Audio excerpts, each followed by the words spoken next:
Welcome, welcome. Let me bring Eeks here. He's waiting. There he is. What's up, man?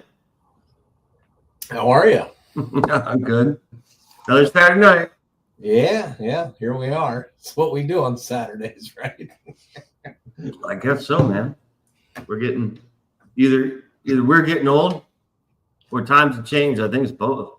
Maybe a little both. Yeah. I think it is. If I wasn't doing this, I'd be watching things that we're going to talk about. Right. So. Yeah. I mean, again, I'd be watching YouTube shit. You know, maybe I don't know, other God knows what. Yeah, definitely. Looking at other stuff and basically fucking drawing or writing or some goddamn thing. You know what I mean? Maybe I'll take. No more going out to the clubs and bars and shit. No more of that. Those days are gone. One time I do that is if the wife drives. And that's cool. Yeah, right. that's actually smart because the only, like I said, the only time I drink is hanging out with friends and family, which isn't much. It's I mean it's I'm not in the day either. You know what I mean? Like, right. If I have someone over or I go over somewhere, it's during the day. I'm not drinking the fucking day. If it at night, yeah. Like so it's basically down to like holidays and shit now. Yeah. Like daytime, but it's probably going to be a holiday. I mean. Yeah. Like Christmas. Head down to Hofbrauhaus or something. Yeah. Holidays. I'll go down there and I'll fill up a couple of growlers and bring them home. For the holidays or something because it's right across the river. It's exactly. Yeah, I know. Like Christmas, New Year's, and then my sister's birthday is January. So it was like for about a month, it was like bam, bam, bam, 3 nights. You know what I mean? Yeah. And my sister, she actually she likes drinking she's a wine gal, wine thing. But she'll do there's this cordial shit. It's like a kind of thing a chicks like. You know what I mean? It's like a dessert drink kind of. Yeah, thing. It's like a creamy cordial, pink, some fucking thing, but it's fucking good. And I'm like, I'll do a couple shots of those. So I'm doing fucking sparkling wine with shots and fucking rum and all sorts of shit. So like the holidays, I get kind of, I don't want to say fucked up. I'm definitely buzzed. Definitely buzzed. You. I mean, I like my beer mostly, but if I'm not drinking beer, I'll probably have a Captain and Coke. Yeah. Well, you used to do. You were a Jack and Coke guy or Beam and Coke, right? Usually, if I was always kind of a beer and whiskey guy, so if I'm not drinking beer, then I might have a, Yeah. Well, here. Yeah. Rum, is it rum chata? I think isn't it rum chata? Chata, I've heard of that. Sounds familiar. It says rum chata. I don't know. Hold on. Oh, what am I doing?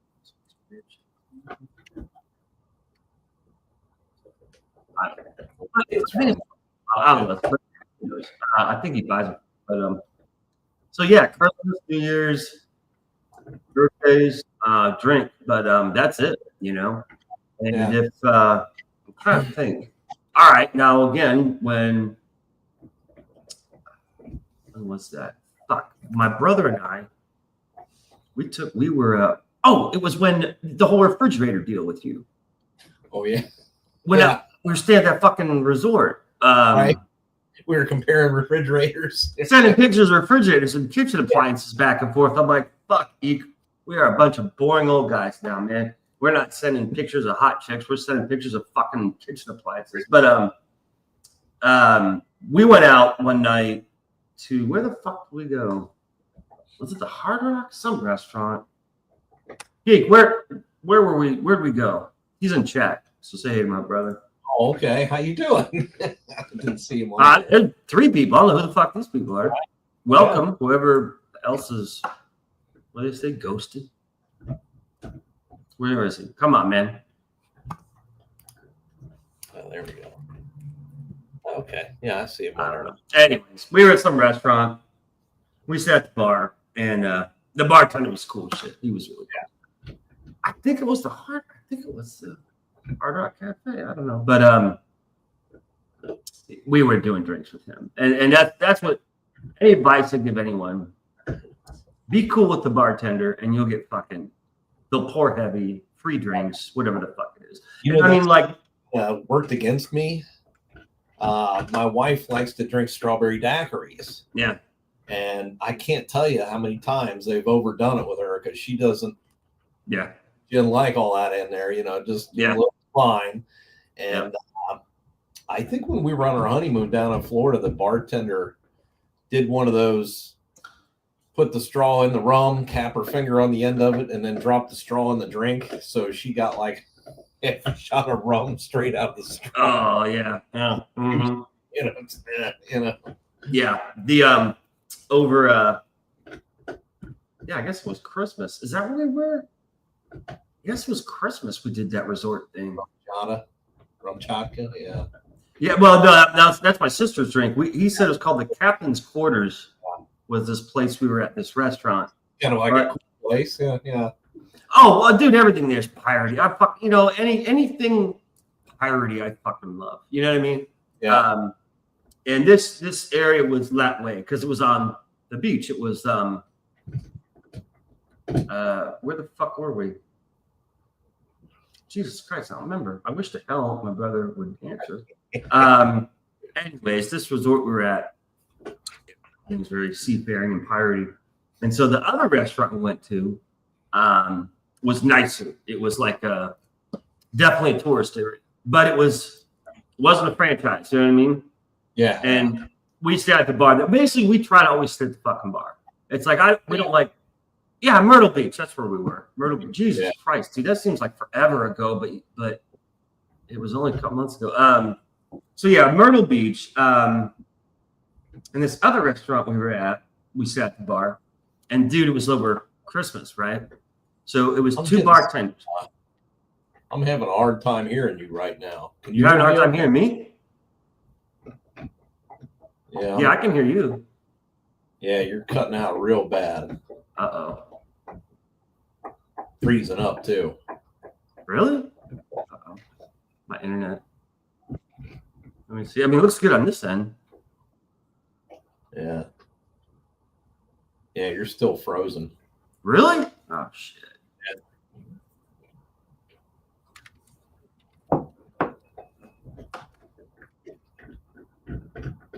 The chat works. There you go. Now you're back. Is it good? Yeah, now you're good. Maybe Right, it was just agreement or something, but who knows? Anyways, so we're at this restaurant and it was really cool. And two bartenders, and it was over Christmas, right? And it's kind of a nicer place. And one was kind of more in charge. There's more than one.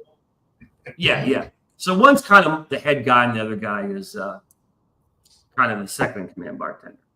And we're watching them make these fucking drinks, and it's just shit you not. They take out a container of white frosting, icing, like cake frosting. Yeah. And they're putting it on the rim of the glass, like all this fucking white frosting on the glass. And I did hard rock shit. Sugar rim is one thing. Sugared rim we had to do this fucking drink. Sugared rim is one thing. I'd never seen anyone put fucking frosting, right? I've never even heard of that. Yeah. Okay. And so it's these tall glasses, daiquiri like that. And so, and of course, these guys aren't smiling. You can just, and I know because I've been there, man. They're fucking hating this shit. They're hating. Oh, yeah. It's just like 2, 3, 4, all these glass, and then all this fucking drink mix, all this crap they're doing. And I'm like, what? I'm like, hey man, I'm like, what in the hell drink is that? And they, they both look up like this, you know what I mean? Like, yeah. You know what I mean? Oh, here we got to make another one. Yeah. And they said, sugar cookies. I'm like, sugar cookie? What the fuck is in a sugar?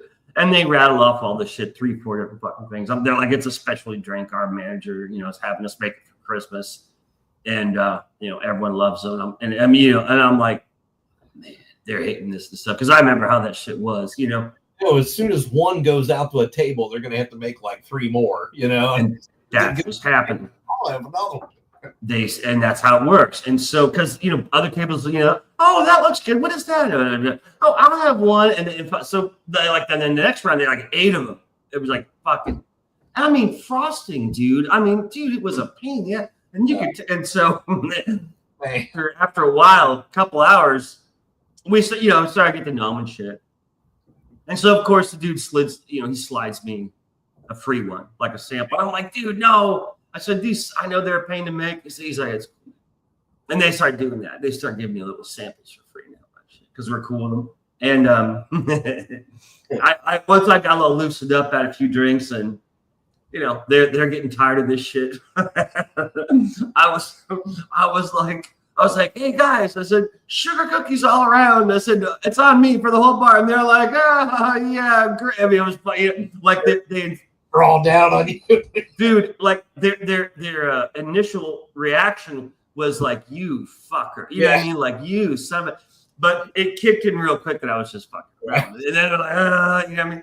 But dude, it was fucking hilarious. And so then when it finally died down, it was cool. I got to talk to the one guy.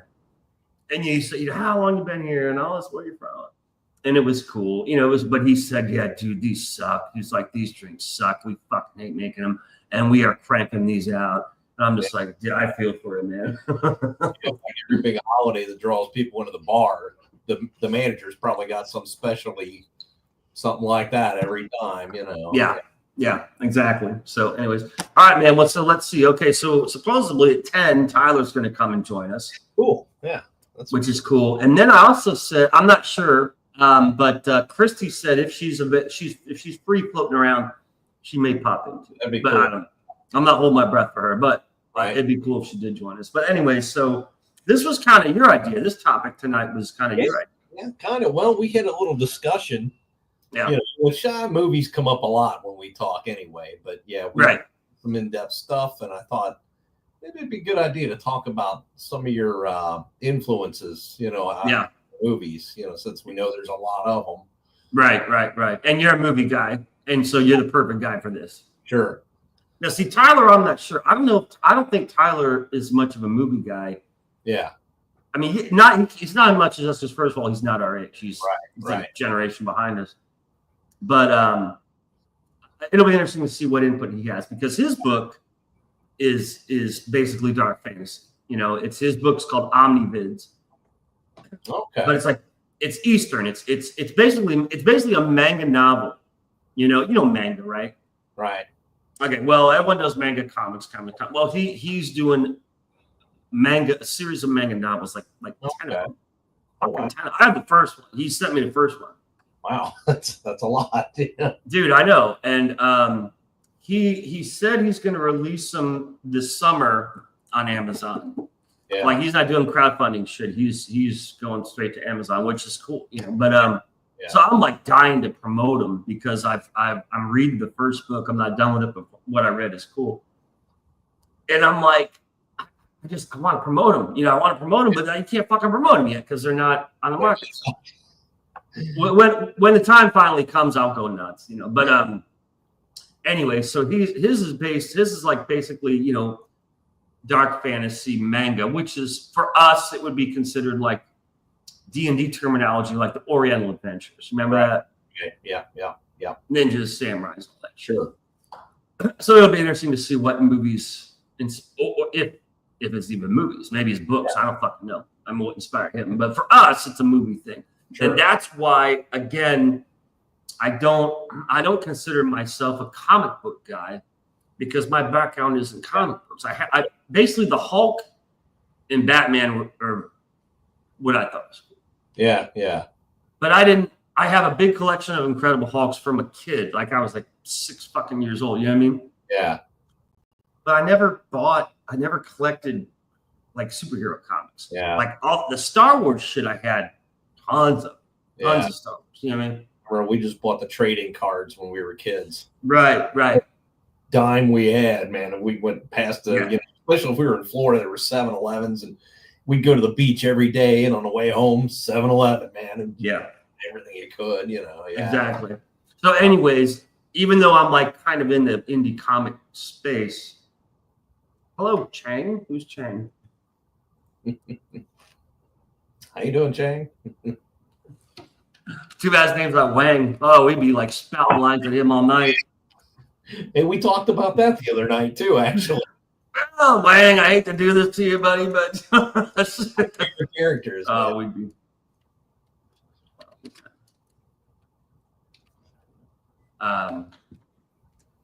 Yeah, we'd drown the chat in Big Trouble in Little China quotes. Yeah, totally. Well, the movie that got us talking about stuff the other night that came up, and I don't know how it came up, but usually I put on a movie over here while we're talking. I keep it down, and tonight I chose. Oh, perfect. So I try to find something that runs for a long time at least. Yeah. I think last time it was Excalibur, and before that it was Once Upon a Time in the West.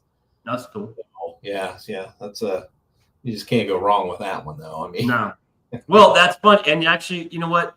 Okay.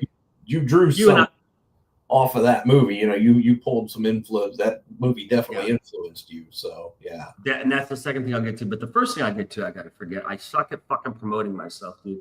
So whoever the fuck is watching this now or later, most of the people watch it this week. Right. This is the last week for the campaign. The last week, down the last fucking 7 days. Hurry up and get it. Yeah. Between Demons and Angels, Volume 2, 48 pages. And any new backer basically already gets, you'll get the perks because we've unlocked some perks. And it's 2 trading cards plus 8.5 by 11 glossy cardstock print. And if this is your first time, you'll get stickers as well. So basically you get fucking a couple stickers, a couple trading cards, a print, and a 48-page book for $15.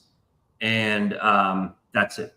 And you got 1 week. And then the other important thing is if you don't get it this week, you may not get it at all until maybe next year because we're not printing extras. You know what I mean? It's like on one hand count down to 5, down another hand count. Well, your brother knows what's up too, because This is someone. I think I ran Excalibur 3 times last time. That's a 3-hour movie. He's calling you Casey. This is EK. It's all right. EK. It's all right. Close, but yeah, my friend. We have Shtick, Oz, Casey, EK. A lot of confusion. Nicknames and initials and. You have to play it twice. Yeah, no shit. Right. So, anyways, okay. So what was I saying? Oh yeah. Okay. So if you haven't backed it, you got 1 week to back it. We're not printing extras, so there's no way to get it if you don't get it this way. It'll be like probably early 2025 before you're able to get it again, because the next campaign I'm going to be doing is the Intervention, which is heavily influenced by the Good, the Bad, and the Ugly. You know, yeah. And that's probably going to be like I'm shooting for May 31st to launch that one. Okay. I thought May 1st, but I am so fucking busy with shit. It's got to be moved forward. So I'm thinking May 31st to launch that. And with any luck, that can go 3 or 4 months or something. And so basically by the time that's finished and we print and ship it out, it's probably going to be fucking January. You know what I mean? Yeah. But for that campaign, the Intervention campaign, I'm going to have tiers where any newcomer, new backer can get volume 1 and or volume 2 with it. You know what I mean? Right. Yeah. You have all these tiers, so you can get like just the fucking new Intervention book, or you can get volume 1 with Intervention, or volume 2 with Intervention, or volume 1 and volume 2 and Intervention. You know what I mean? All this shit. Right. So if you miss out on this week's, what's that? It's like a box set. Basically, yeah. The kind of give me all everything is fucking give you all of it. So if you don't back it this week, you'll have another chance to back it or to get volume 2 or whatever in a few months. but you won't get it until next year because the printing probably isn't going to happen until the end of the year. So anyways, that's just what I want to say. So if you haven't backed it, or I know you have, but you as in anyone watching in the chat, or if there's someone you think is into this kind of thing, you can always get it for them. Because I know you do that for your brother. You know what I mean? So get that out of the way. Now, the next thing, back to the topic. Coincidentally, Eek, unlike, it's like, I will find out here in a minute, probably 2-3 years ago, I actually have I made a short video of what we're talking about tonight. Really? Yeah, it's in, so I want to show you in the chat and whoever's watching. A second here. The YouTube channel. Okay, can you see that? Yeah. Yeah. There we go. Okay, so this is my YouTube channel. So, under videos, right? Here's all the videos. Now, this one, where is it? Where the fuck here? Where is it? Here we go. Okay, right here. 2 years ago. 2 years ago. Right. Between Demons and Angels, inspired by. Yeah, that's the one. Hang on. Is that okay?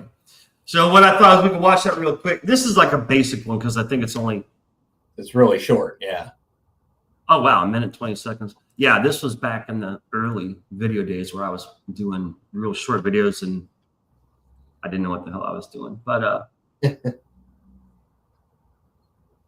oh wow, chat's going on. Hold on.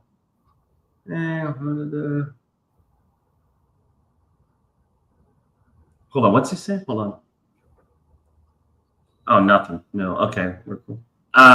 Anyways, we'll watch this real quick and then we'll go from here because this was a real basic fucking video.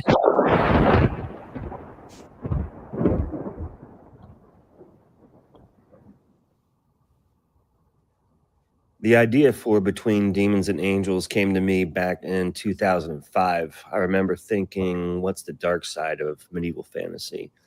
You have this setting with ancient lands, monsters, magic, all of which could be extremely horrific.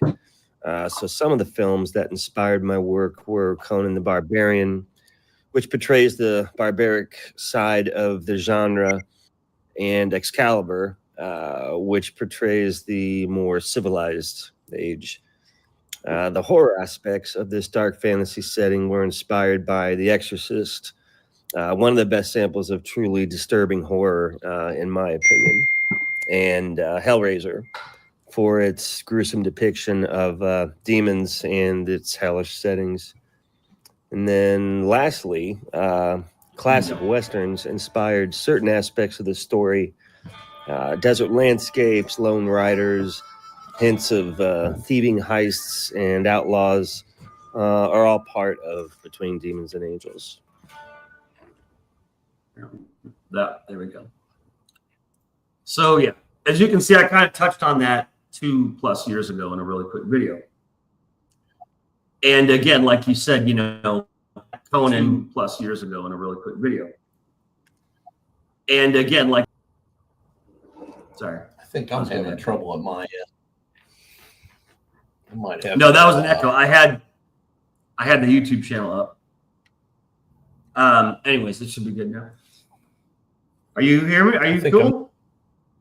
Yeah, I'm getting trouble with this again. I might have to. Maybe it's on your end. Yeah, that's what I'm thinking. I mean, you're actually cool. You cut out for a second, but you're cool now. Yeah, you're all garbly sounded. I'm all freezing too. Mm. So I might have to try to load this up again. All right. Well, yeah. Let me see if I can do that.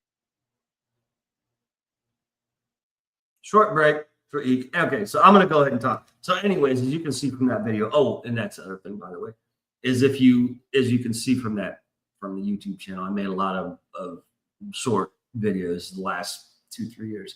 And there's different things, something about the giants, giants in the earth, biblical stuff. Just different videos I was kind of hitting on topics. Back. Welcome back. That's quick. Do a little better this time, yeah. All right. Kind of hit and miss. Mostly it's okay, but then it started getting all garbly again. That's weird. It's interference, probably like fucking asteroids are coming towards a planet. It's fucking with the satellites.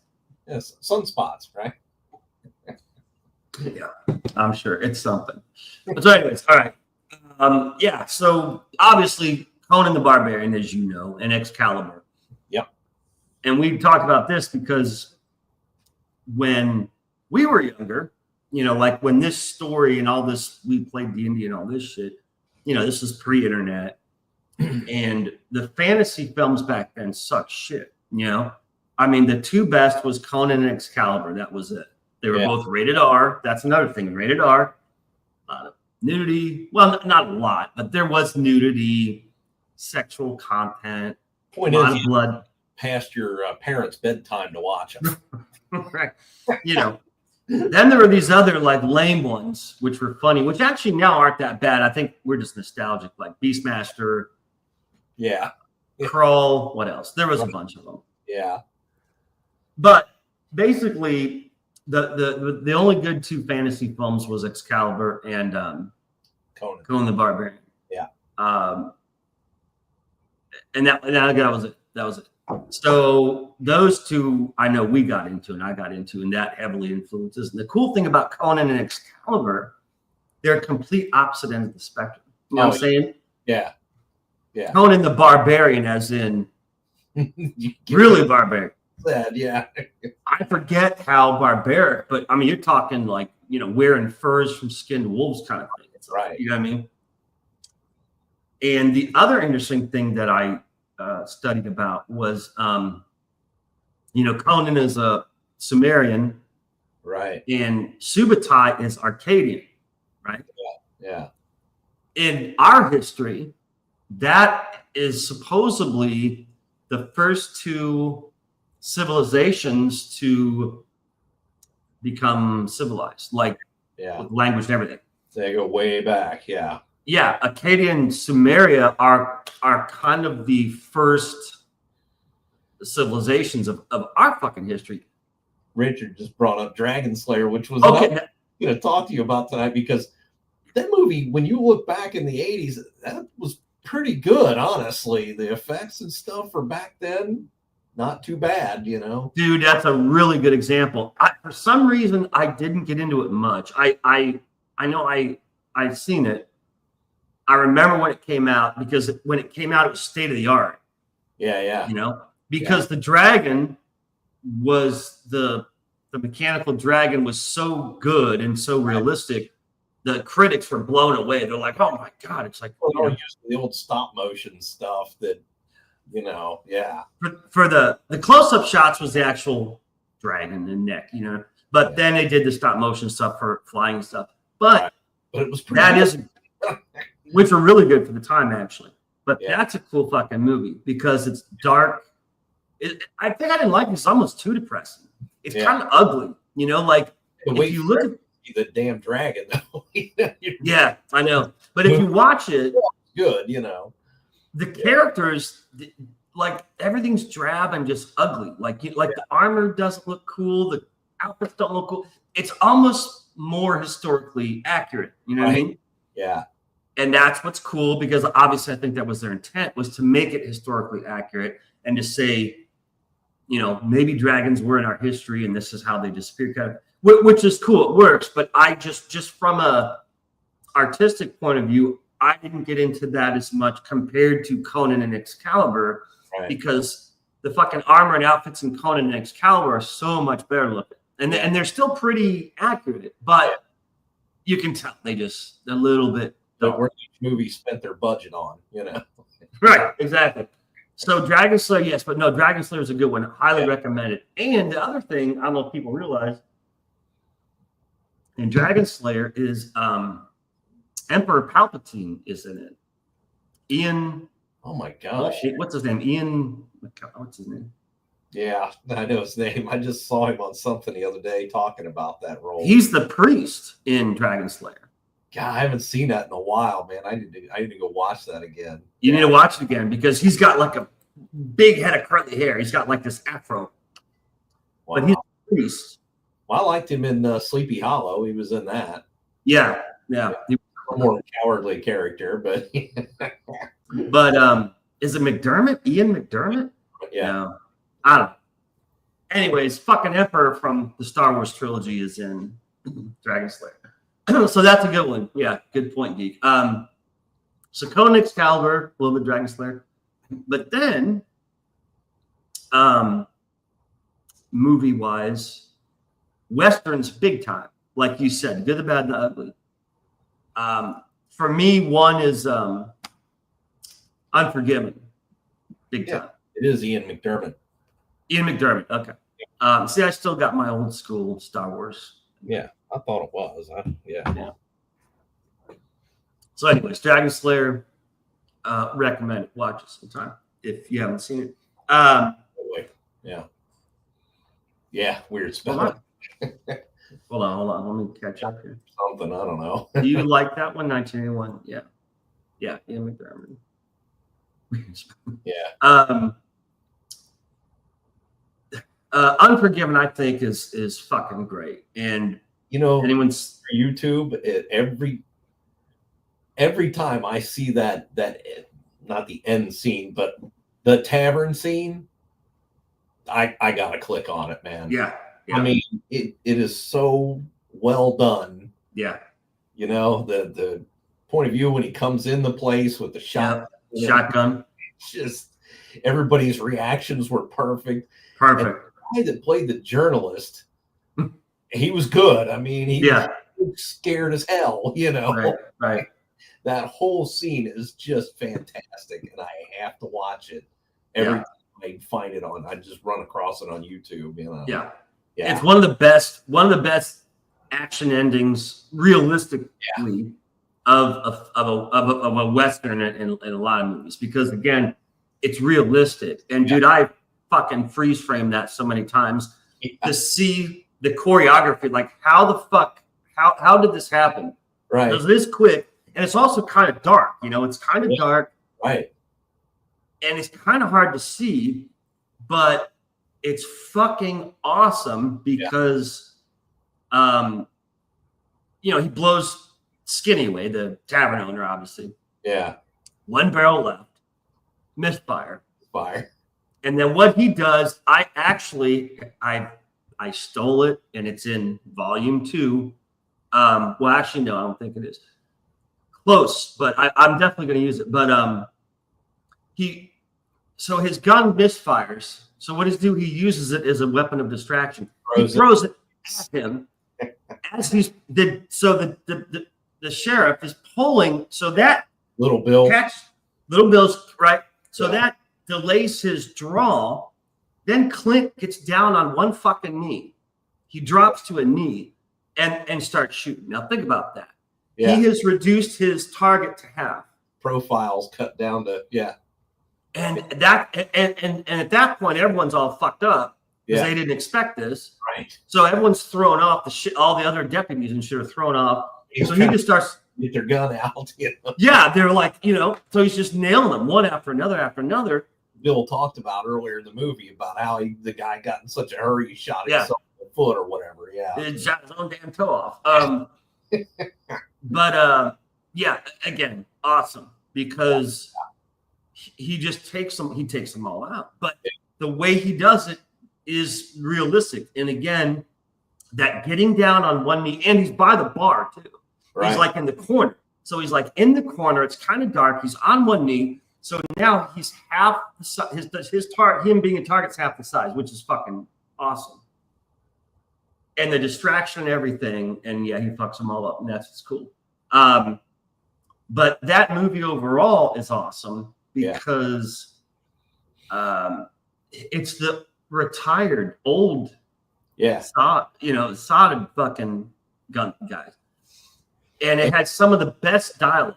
He's having thoughts about things he did to people back in the old days, like shot his teeth through the back of his head. Dude, he didn't say anything to deserve that kind of. You know what?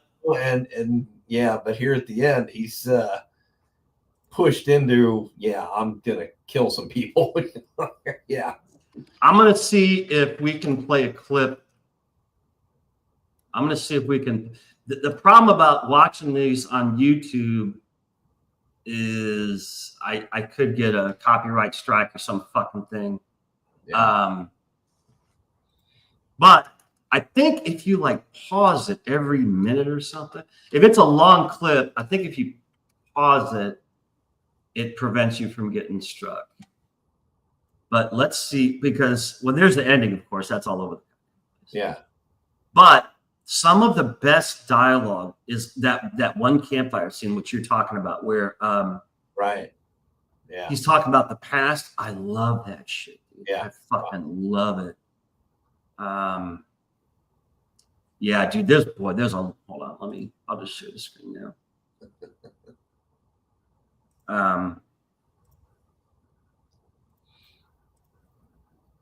Look at all this, dude. There are so many, analyzing this thing. This is a great one that we all have it coming. That's a great. Yeah.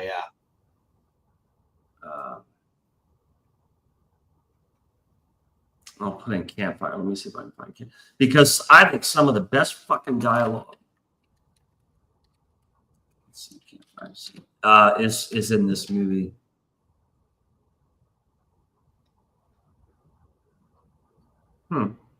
They don't have it clipped up. But here it is. This is it. Yeah, there it is. Yeah, I like that no more. I fucking love this. Let's see how long this is. 2:52.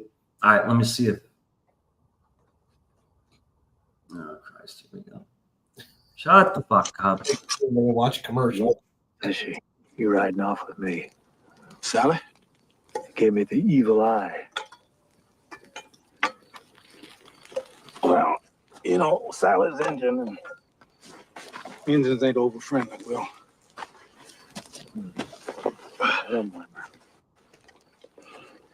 I ain't gonna hold it against her. She knew me back then. She knew what no good son of a bitch I was. She just ain't allowing that it changed. She don't realize I ain't like that no more. Well, Will. I ain't the same, Ned. Claudia, she straightened me up, cleared me of drinking whiskey and all. Pause that for a second. Yeah, reminiscing about his past because they were in a gang together. And again, a lot of people can probably relate to it, but like for us, dude, this is like the D&D group. You know what I mean? Yeah.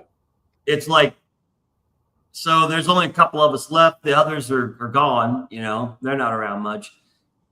So you're kind of reminiscing, talking about the good old days kind of thing. You know what I mean? But yeah, obviously it's different because they're outlaws killing people. We weren't actually killing people. Right.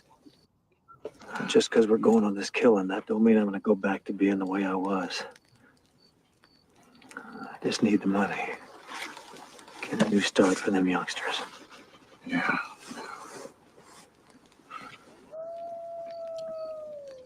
Ned, you remember that drover I shot through the mouth and his teeth came out the back of his head? Yeah. I think about him now and again. He didn't do anything to deserve to get shot. At least nothing I could remember when I sobered up.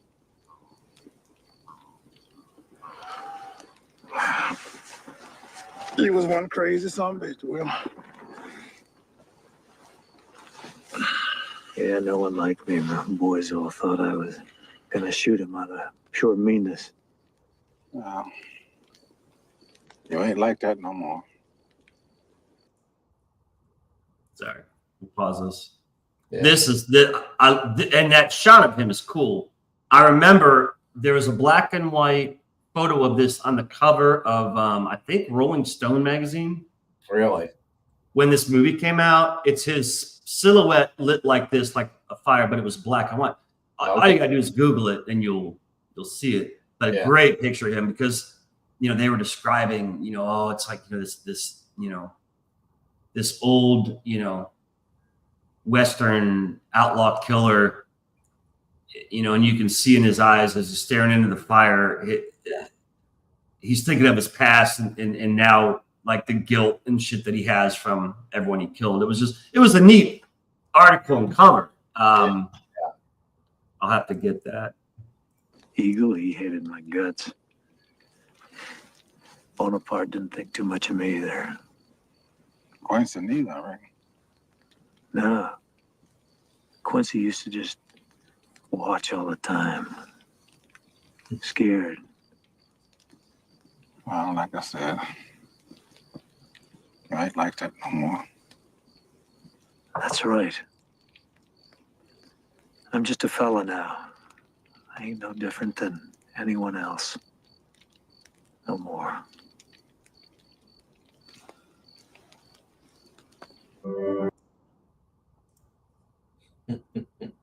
I like how he has to convince himself of that, Yeah. Yeah, And just a regular guy now, he's just a fella now. Yeah, I'm just a fella now.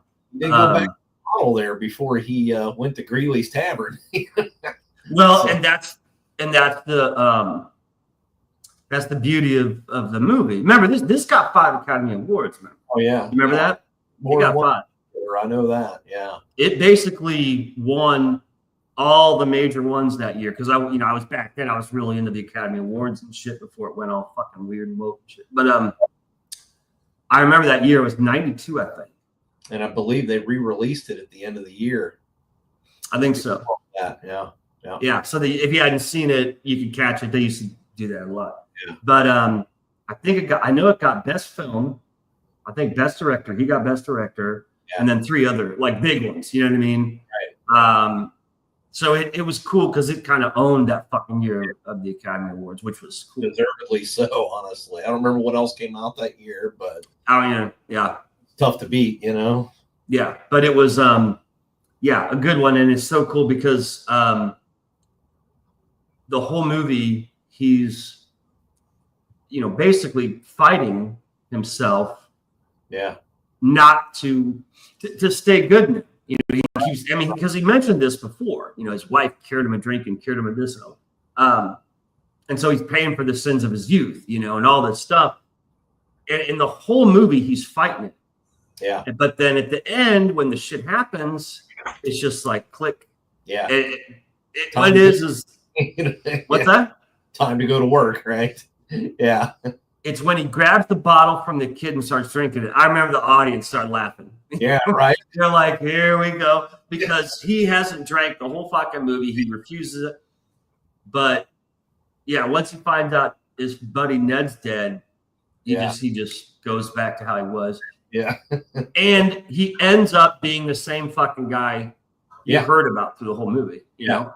He's drunk. Scared to death of him when they figured out who he was. Yeah. He's drunk. He comes in, they're terrified of him, and he fucking kills them all. You know what I mean? And he rides off. And remember, I love that. He's like, man, he's some bitch tries to shake a shot at me.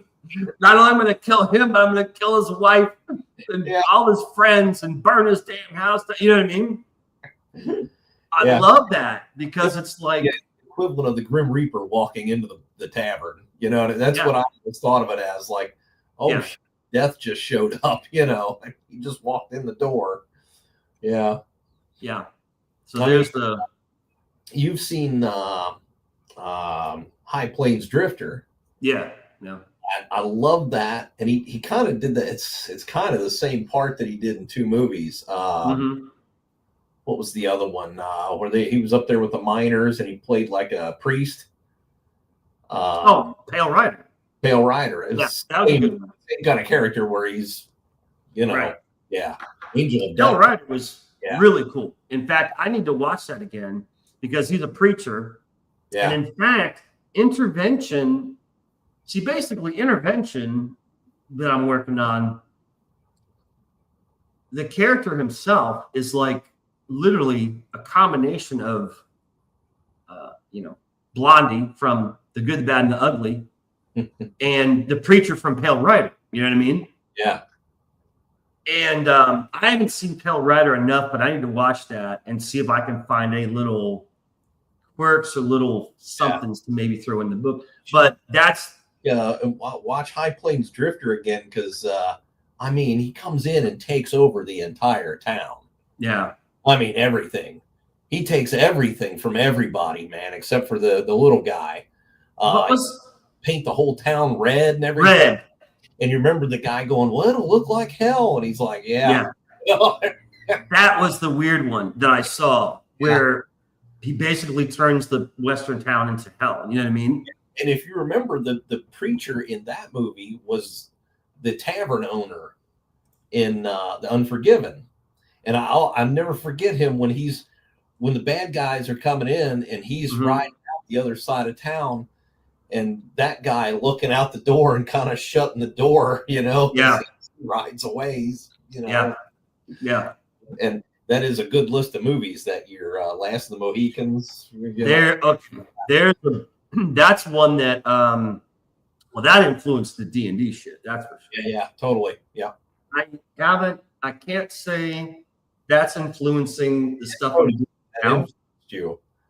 What's that? I didn't notice that influenced you. In fact, I don't know if you can see, but just this week, oh man, let me see if I can turn the camera. I hung up a couple pictures up here. Yeah. This one is that drawing I did of Magua. Okay, cool. Remember that? Yeah. Jeez, yeah. That's funny. Look, that's dusted it off. Had to clean it. I pulled out of my portfolio. Had to clean it up. Right.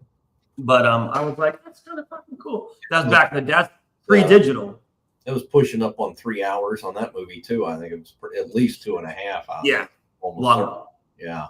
And the other thing, that movie, Last Mohicans, I think, in my opinion, the last 10 minutes of that fucking movie, I would say, for me, it's probably the number one. It's the top movie that has the most intense climactic ending out of anything I've seen. I can't think of a movie offhand.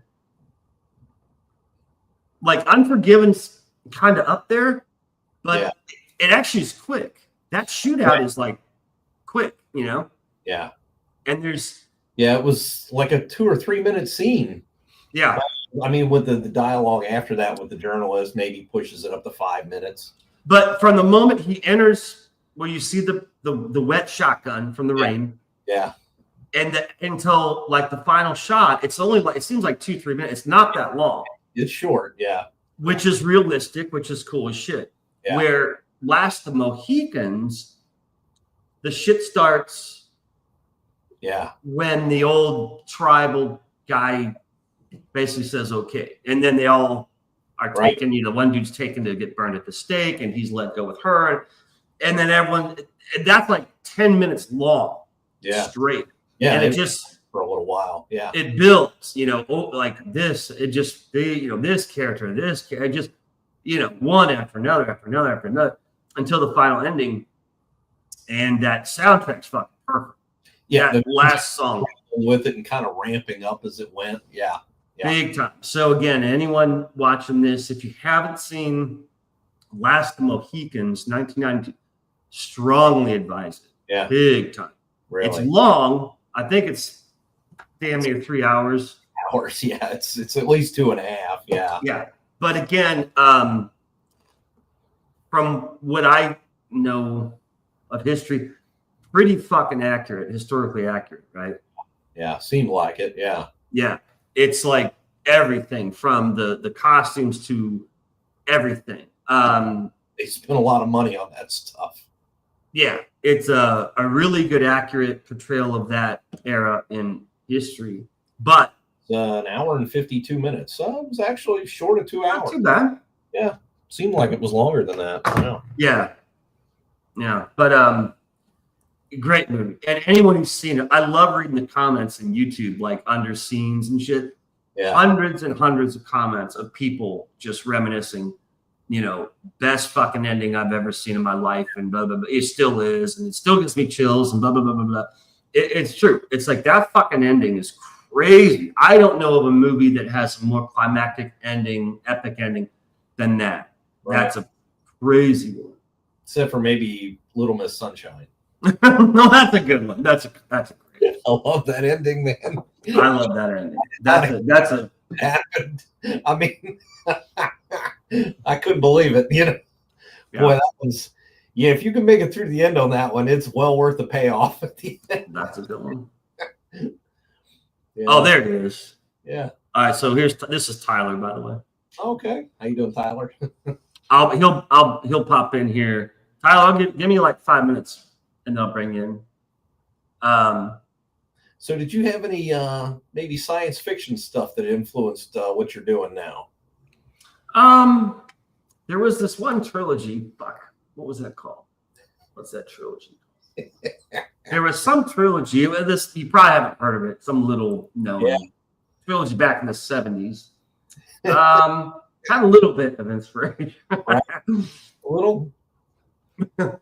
You know, actually though, not as much with this story. You know what I mean? Really, if you think about it, because you have the first book. Right.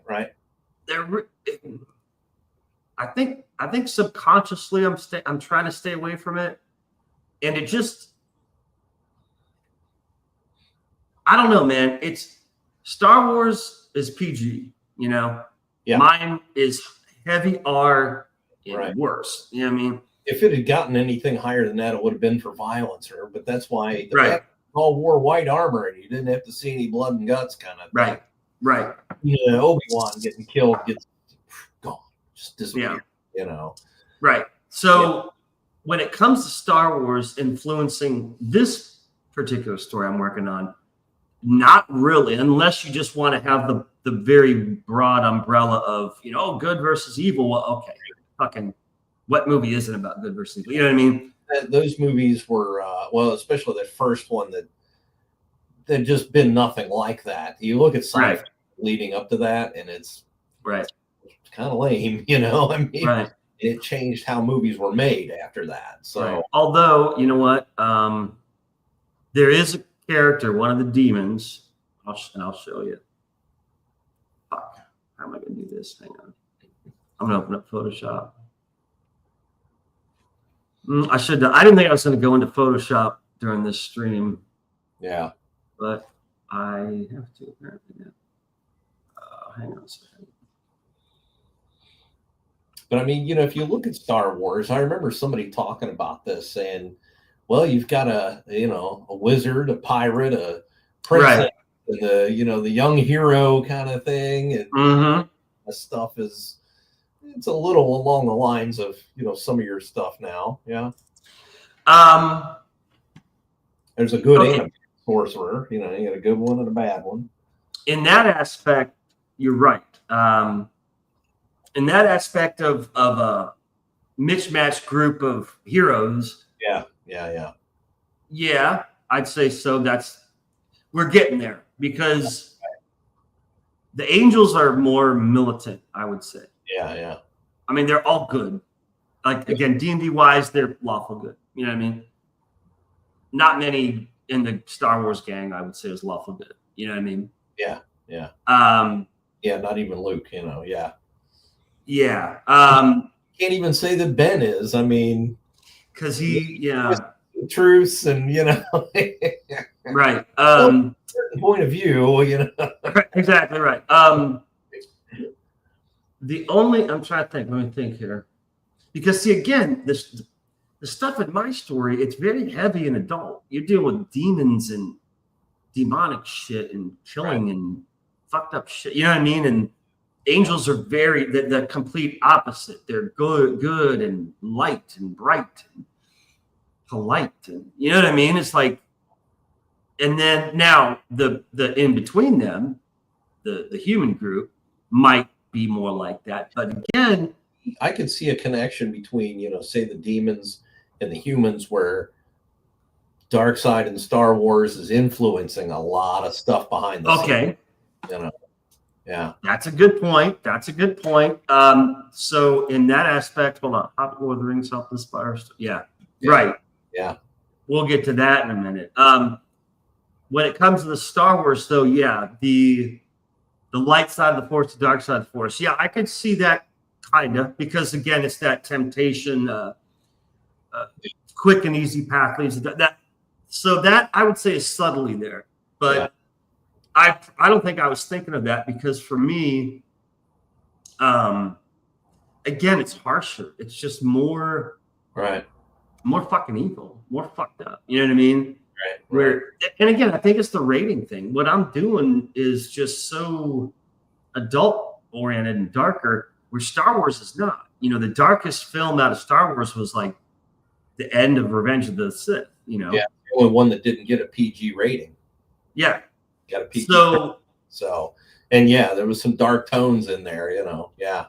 And in my book, that would be like practically rated G. You know what I mean? Like compared to the shit that I do. No comparison. Right. So again, for once, I would say Star Wars, the whole is really not as much, a little stuff here and there, but not as much as I would think, I guess. And then now, Rick says Hot Lord of the Rings. Yeah, the book, not the movies, obviously, because right. People used to read books. Yeah, they still do. Let me hang on. Did I share my screen? Let me see if I understand it was Tolkien was influenced by his time in World War I. So yeah, it was. That probably had a pretty negative effect on him. Yeah. Let me see if I can share this. Can you see that? Yeah. Okay. If there's any influence on Star Wars, it would be this character. Yeah. And who do you think this is? Yeah. Gosh, I can't put my finger on it. Put a helmet on him. Maybe I can figure it out. I mean, this neck brace, the bald, pale head, that's fucking Darth Vader unmasked. You know what I mean? Yep. He's big, imposing figure. Yeah. Imposing. Basically, he's like, minus the helmet. If this fucker had a helmet, he'd be like the Darth Vader. You know what I mean? 2 moons instead of 2 suns. Exactly right. Okay, now there you go. That's a good point. That's a fucking good point. And, your stuff is in the desert, man. So a lot of nailed it. See, you fucking know me. You know me better than myself. Yes, the 2 moons.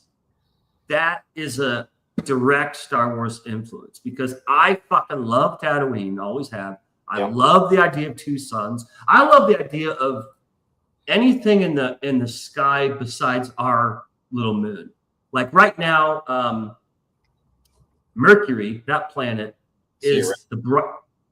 Oh, is he out of here? Is he leaving? Oh, I'm sorry. Good night. Love listening. Okay, cool. Vader. Yeah, very good. All right, man. Yeah, thanks for hanging out in chat, dude. That was cool. Mercury is like the brightest object in the sky right now next to the moon. Okay, that little planet. And you can't fucking miss it. It's bright as shit. Yeah, it is really bright. I love shit like that. I wish we had more planets visible in our skies. Oh, you know what I mean? Yeah. Have you ever been online and seen there's something where people with CGI and shit are like, if Saturn was as close to as Earth as the moon, this is what it looked like. Have you seen those? Yeah, no, but I get what you're talking about. Yeah. It looks real. It's like it's like faded, but there's Saturn and its rings that's like right fucking there in our sky. You know what I mean? And with movies where they put planets close by and yeah. I wish that was fucking real. I wish we had more shit in our sky. Okay. And that probably comes from Star Wars as a kid, seeing the 2 suns. I thought that was so cool. So yes, that's a good example of that's a direct inspiration of Star Wars, because the 2 moons as opposed to the 2 suns. Right. Because I love the moon. Anytime I'm outside at night, I look for the moon. So having 2 that close together, so that is definitely a Star Wars influence. So pretty cool. Instead of 2 suns, that means you can actually have parts of the world that have trees and things and water instead of 2 suns where it bakes everything. Yeah. It's desert. And obviously, I'm not going to do that. But the 2 moons is definitely You're right. That's a Star Wars influence. I just swapped it. Instead of making them suns, I made a moon. But yeah, this character, this demon, is the closest thing to a Star Wars influenced villain as there is, and that's probably why I did not give him a helmet, because it would just be too fucking. You know what I mean? Yeah. Plus, the kind of character he is. Well, you've read the first book. You know how he is. You know what I mean? Yeah. It wouldn't work with a helmet on. He couldn't be that influential with a helmet on. So that's a good idea. What else are we saying? Okay, so Lord of the Rings. That Lord of the Rings, dude, that's ground zero for Dungeons and Dragons. Yeah. And almost any fantasy movie, including Star Wars. Dude, that is ground fucking zero. The forefather of all that shit. Started most of that stuff, read the books. Yeah. And there they are. Yeah. Tolkien definitely influenced a lot of people. A lot. Oh, man. And again, I think people forget that it's so fucking old. I mean, it wasn't World War II, World War I. One, yeah. So we're going on damn near 100 years. You know what I mean? Over 100. Is it over 100 already? I don't know when he wrote the books, but the war was over in 18. I think 18. I thought he wrote them in 30 for some 30s, like I thought. It could be. So we're probably pushing up on 100 then. Yeah. Close to it either way. I don't know when he wrote them. Yeah. Right. But it is. They've said that a lot of different documentaries and interviews are like a lot of the stuff in Lord of the Rings is basically from his experiences and shit in World War I. So that influences everything, and so I'd have to be a fucking liar to say Lord of the Rings doesn't. And no, obviously it does. Right. But the books, that's one thing. But to me, the films, thanks to Peter Jackson and all of them, fantastic job. I think Tolkien would have given the old thumbs up because it all just looks so good. It was just so well done, big time. The real epics, I have the extended DVDs of the trilogy, and anyone who has them or doesn't has them, whatever. The movies are basically 4 hours long now. You know what I mean? In the DVDs. Yeah. All the cut scenes they put into the film as in the story. So it's not like, at the end of the movie, it's like, oh, here's deleted scenes. No, they finish those scenes, put them in the film. So now the movie's long. I mean, that's not a cheap thing. That costs money to do post-production on all that stuff. Yes. Yeah. And so not only are the films longer, and they're so long, it's on 2 discs, right? For every film, there's also 2 discs of the documentary, right? Yes. Which is like 2, 3, 4 hours long each. Okay. Yeah. So every once in a while, when I'm really working on stuff, when it's the writing and the drawing and all research, all this creating new shit, I pop those fucking things in and let them roll, because it is so inspiring, because those fuckers that made those movies are insane, just insane, dude. Yeah. I would have loved to have been a part of that, because I explained about their attention to detail was just ridiculously almost stupid. Like, you don't even see this shit ever on screen, but they did it anyways. Yeah. And that is fucking awesome. That's what I love, because it shows, one, you love what you're doing. Even if no one's going to see it, it's got to be in there. You know what I mean?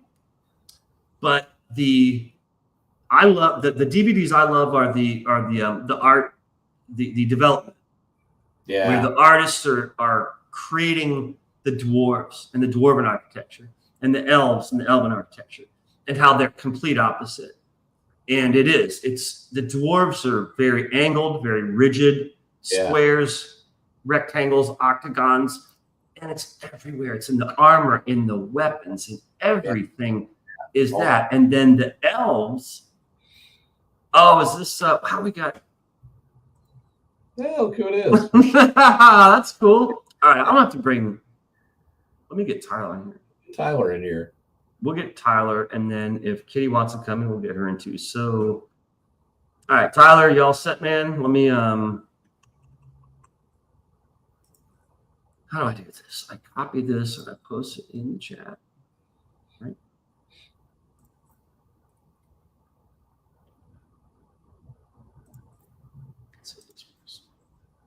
All right, Tyler, see if you can click on that link.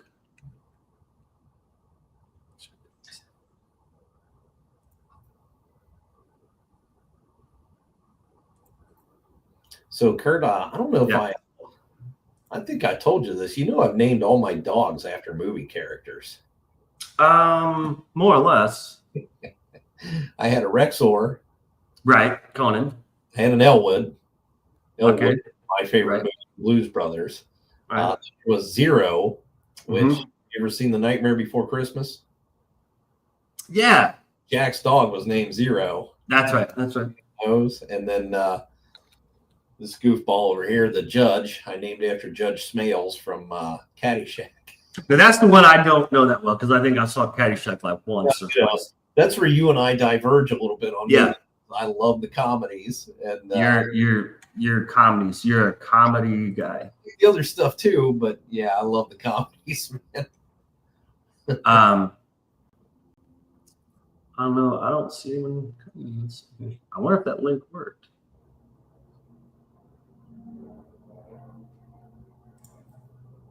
I'll put the link in there. I don't know. Well, Kitty, click on that link and see if it works if you want. If not, you don't have to. We're just kind of playing this by ear as always. But anyways, while we're waiting. Yeah, so Lord of the Rings is fucking awesome. Again, if you're into Lord of the Rings, man, get that extended DVD version because it's so cool. The how they created the world and everything, the costumes and the armor, the weapons and everything. Nuts, dude. How'd you just hold of the what do you call them? Little cards they draw up. Storyboards? The storyboards for that, you know? I mean, insane. Entire walls covered. Yeah. I mean, just nuts, dude. And then the other thing, the scene that we talked about the other night with Tuco that's what's him and his brother having the conversation. It's kind of what led to us doing this was you and I talking about Tuco's conversation with his brother. Oh, yeah. Whole, it's so good, you know. Yeah. And he hasn't seen The Good, the Bad, the Ugly. Needs to definitely get on board with that. It's so good. I mean, that's probably my favorite Western ever. Me too. Yeah. I saw it as a young kid, and I saw it over and over. Well, that's why I started smoking. Fortunately, my mom liked it. Really? Oh, 2 years ago, I got her the poncho. Like she was like, my wife's going, she's not going to like that. I'm like, yes, you will. I was right. Yeah, she was totally into it. Yeah. I'll try the link again. Yeah. We used to live on a farm, and my parents one year actually threw a Western themed party. Really? Everybody dressed up. Yeah. We had a horse back then. Really? Oh, yeah. Yeah. We had a big Palomino. Oh, man. Really? That's my favorite horse. Mane on it and everything. Yeah. My favorite horse is Palomino. We had a Palomino named Calypso. Oh, that's a cool name, man. Yeah. For a horse. Yeah. The last horse I rode was in Texas, and its name was Roni. Roni. R-O-A-N-I-E. Huh. Yeah, Roni. Yeah. She was cool. Wonder where they got that name. That's interesting. But we went through the river. The guide took us off trail because we were the last. There he is. There he is. Boom. All right. Welcome. What up, Howdy. man? Howdy, Parker. We're talking about westerns right now. But yeah, dude, it was a horseback riding and shit, and it was in Texas, and we were the last batch of people. Yeah. And the guide's name was Troy Hawley, Hawley. How do I know this shit? Because I kept the diary back then. I wrote all this shit down. So I mean, this was 20 fucking years ago, and but Troy Hawley was the young instructor guy. I mean, dude, fucking cowboy, denim shirt, blue jeans, boots, cowboy hat. You know what I mean, probably 21-year-old kid. My horse was Roni, and so he was like, y'all want to take him through the river? And we're like, sure, you know.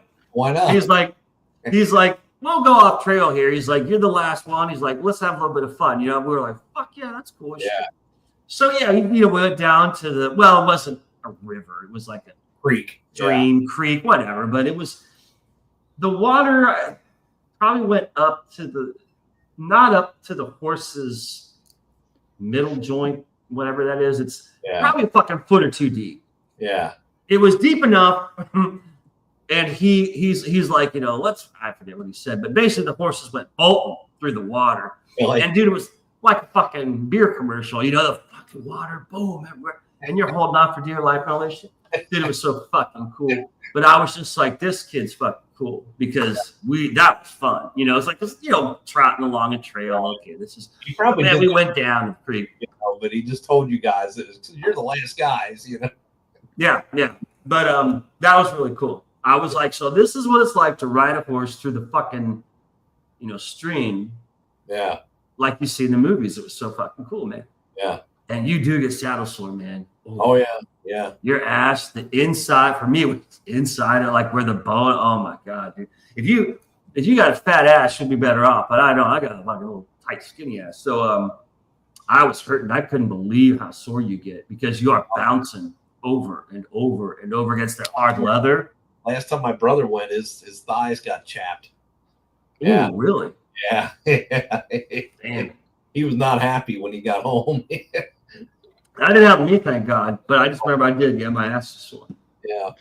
Did y'all ever see the comedy from the early 2000s called Shanghai Noon? That was on the other night. I was watching. I never heard of it. Through one. I watched some of it. Yeah. It stars Jackie Chan and Owen Wilson. Yeah. I've heard of it. Yeah.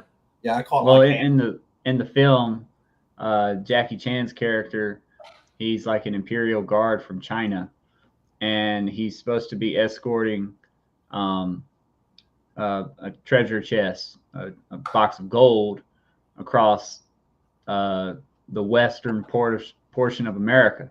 Yeah. So he's going through Nevada on a train, and Owen Wilson's character is leading a train robbing gang, and they decide to rob the train, of course. And things get out of hand, and the two characters cross paths, and they eventually become friends and start riding together. And they're riding around like Carson City, and Jackie Chan's character, he's never had any experience on a horse, and so when he gets with Owen Wilson and he gets on a horse and he goes riding for several hours, when they finally reach the town, they go to get off, Owen just hops off, no problem. Jackie, he don't know what to do. He just slowly, in pain, slides backwards off the horse, just straddling the horse. And he comes down with his legs all bowed out. He's like, hurt. Damn, dude. Yeah. Owen's like, what are you doing, man? You're going to make me look bad. Stop it. Walk normal. That's funny. That's cool. Yeah, it's I love riding horses. I'm like, man, when you don't own a horse and live on a ranch, yeah, how am I going to ride a fucking horse? It's like, okay, look, travel somewhere, God knows where, but whatever. But I love fucking horses. But yeah, the last time that horse, I met Roni. Her name was Roni, and man, she was good. She was really cool. But anyways, so all right, Tyler. So we're gonna put you up on the fucking pedestal now. Your book Was your book? I know it was influenced by manga, which is basically comics, right? Yeah. Were there films that inspired you this story or anything? Yeah, but the inspiration, like my inspirations are not maybe what you would think of like as an inspiration. Yeah. So I would say the most, well, first of all, when I was younger, I watched the movie The Last Samurai when I was like Okay, right. 10, 12, whatever. Great And movie. Great movie. Yeah, it was good. Yeah. that was a great Tom movie. Cruise. No. And just the idea of the setting of being in Japan. Mm-hmm. My story is nothing like the story and plot of that film, Right. but the setting, the atmosphere of being in Japan, that played some role into it. Mm-hmm. Another influence was there's an anime and manga called Inuyasha, and that story is actually like a chick flick kind of thing. It's actually about like, it's like a love romance kind of thing, interspliced with action. But in that story, what happens is there's this girl in the modern time of Japan, and she falls into a well.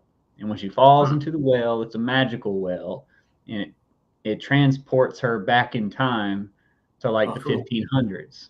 Wow. And so she falls into this empty well, she hits the ground, and then there's like this magical light and stuff. And then when it kind of goes back to normal, she hears voices, and she's like, "Help me out!" And when she climbs out, the well, everything around her is totally different. She's now hundreds of years in the past.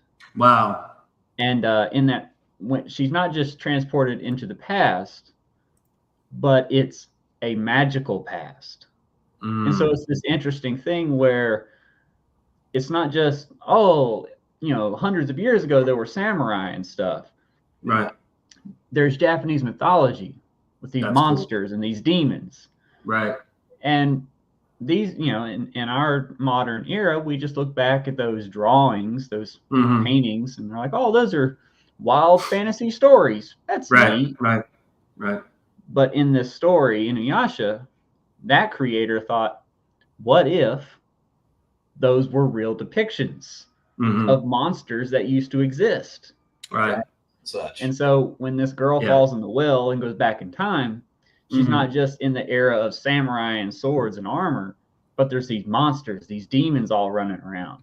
That's cool. And it's this interesting dichotomy where it's like there were monsters in the past. Right. Something happened and we don't know what it was. Right. And now we're in the future and there's no monsters. Right. And so just that concept, even though my story is definitely not a love story, just that element influenced me in that way. That's cool. A film that is, I would say, heavily influential for my story, one that y'all would never guess, is Forrest Gump. Really? Forrest Gump. That's cool. Yeah. That's And cool. Here's why. Forrest Gump. Who's the villain? Personally, I think his bitch girlfriend. Yeah, I mean, we always joke. We always joke. But I mean, realistically, like, who's the villain? yeah. Okay, well, what's the plot? Like, what's the goal of the protagonist? There isn't one. No, and he just wandered. He just experienced a guy.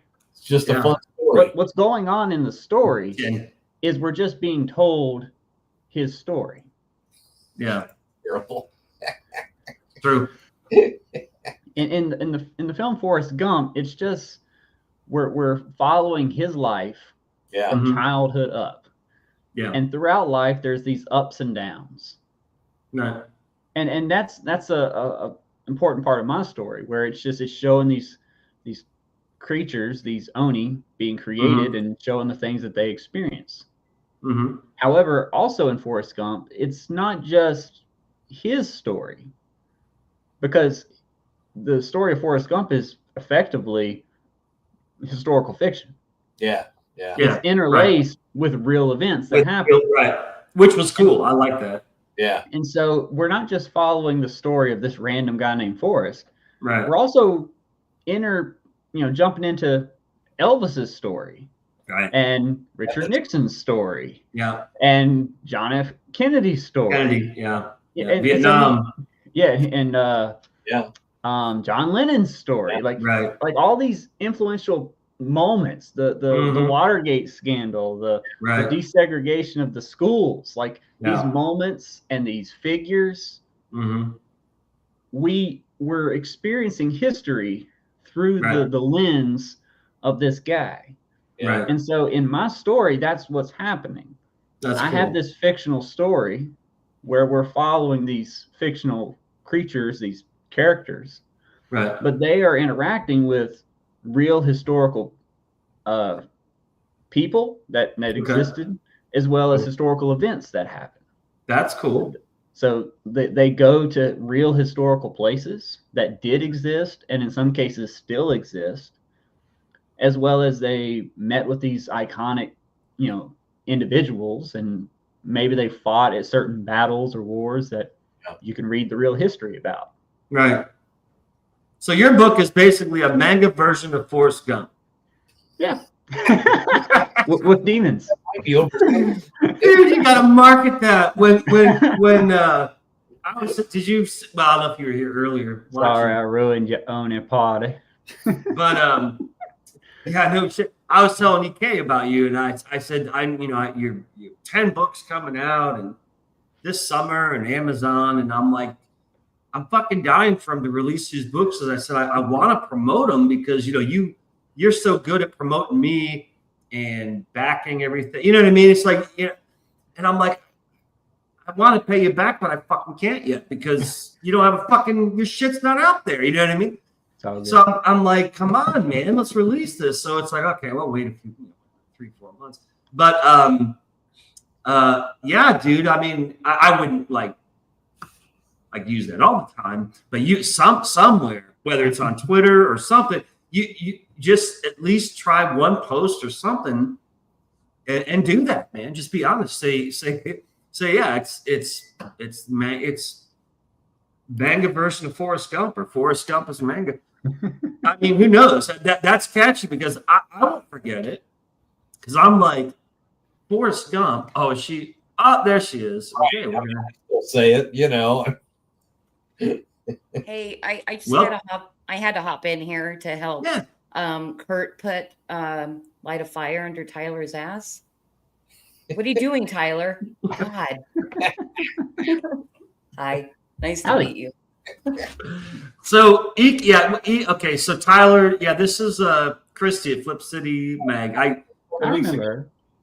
Okay, and I was on her show, and she was on my show we were talking 2, 3, 4 months ago. But anyways, a couple weeks. The last time I fucking streamed 2 weeks ago, it was Eek and me and RJ for a little bit, and then out of the blue, Christy popped in, and we ended up. Dude, that was a 6 fucking hour stream. Yeah. I had fun. Right? We couldn't shut her up. I was like, Christy, you're killing us. I got to go to fucking bed. And she's just blah, blah, blah, blah.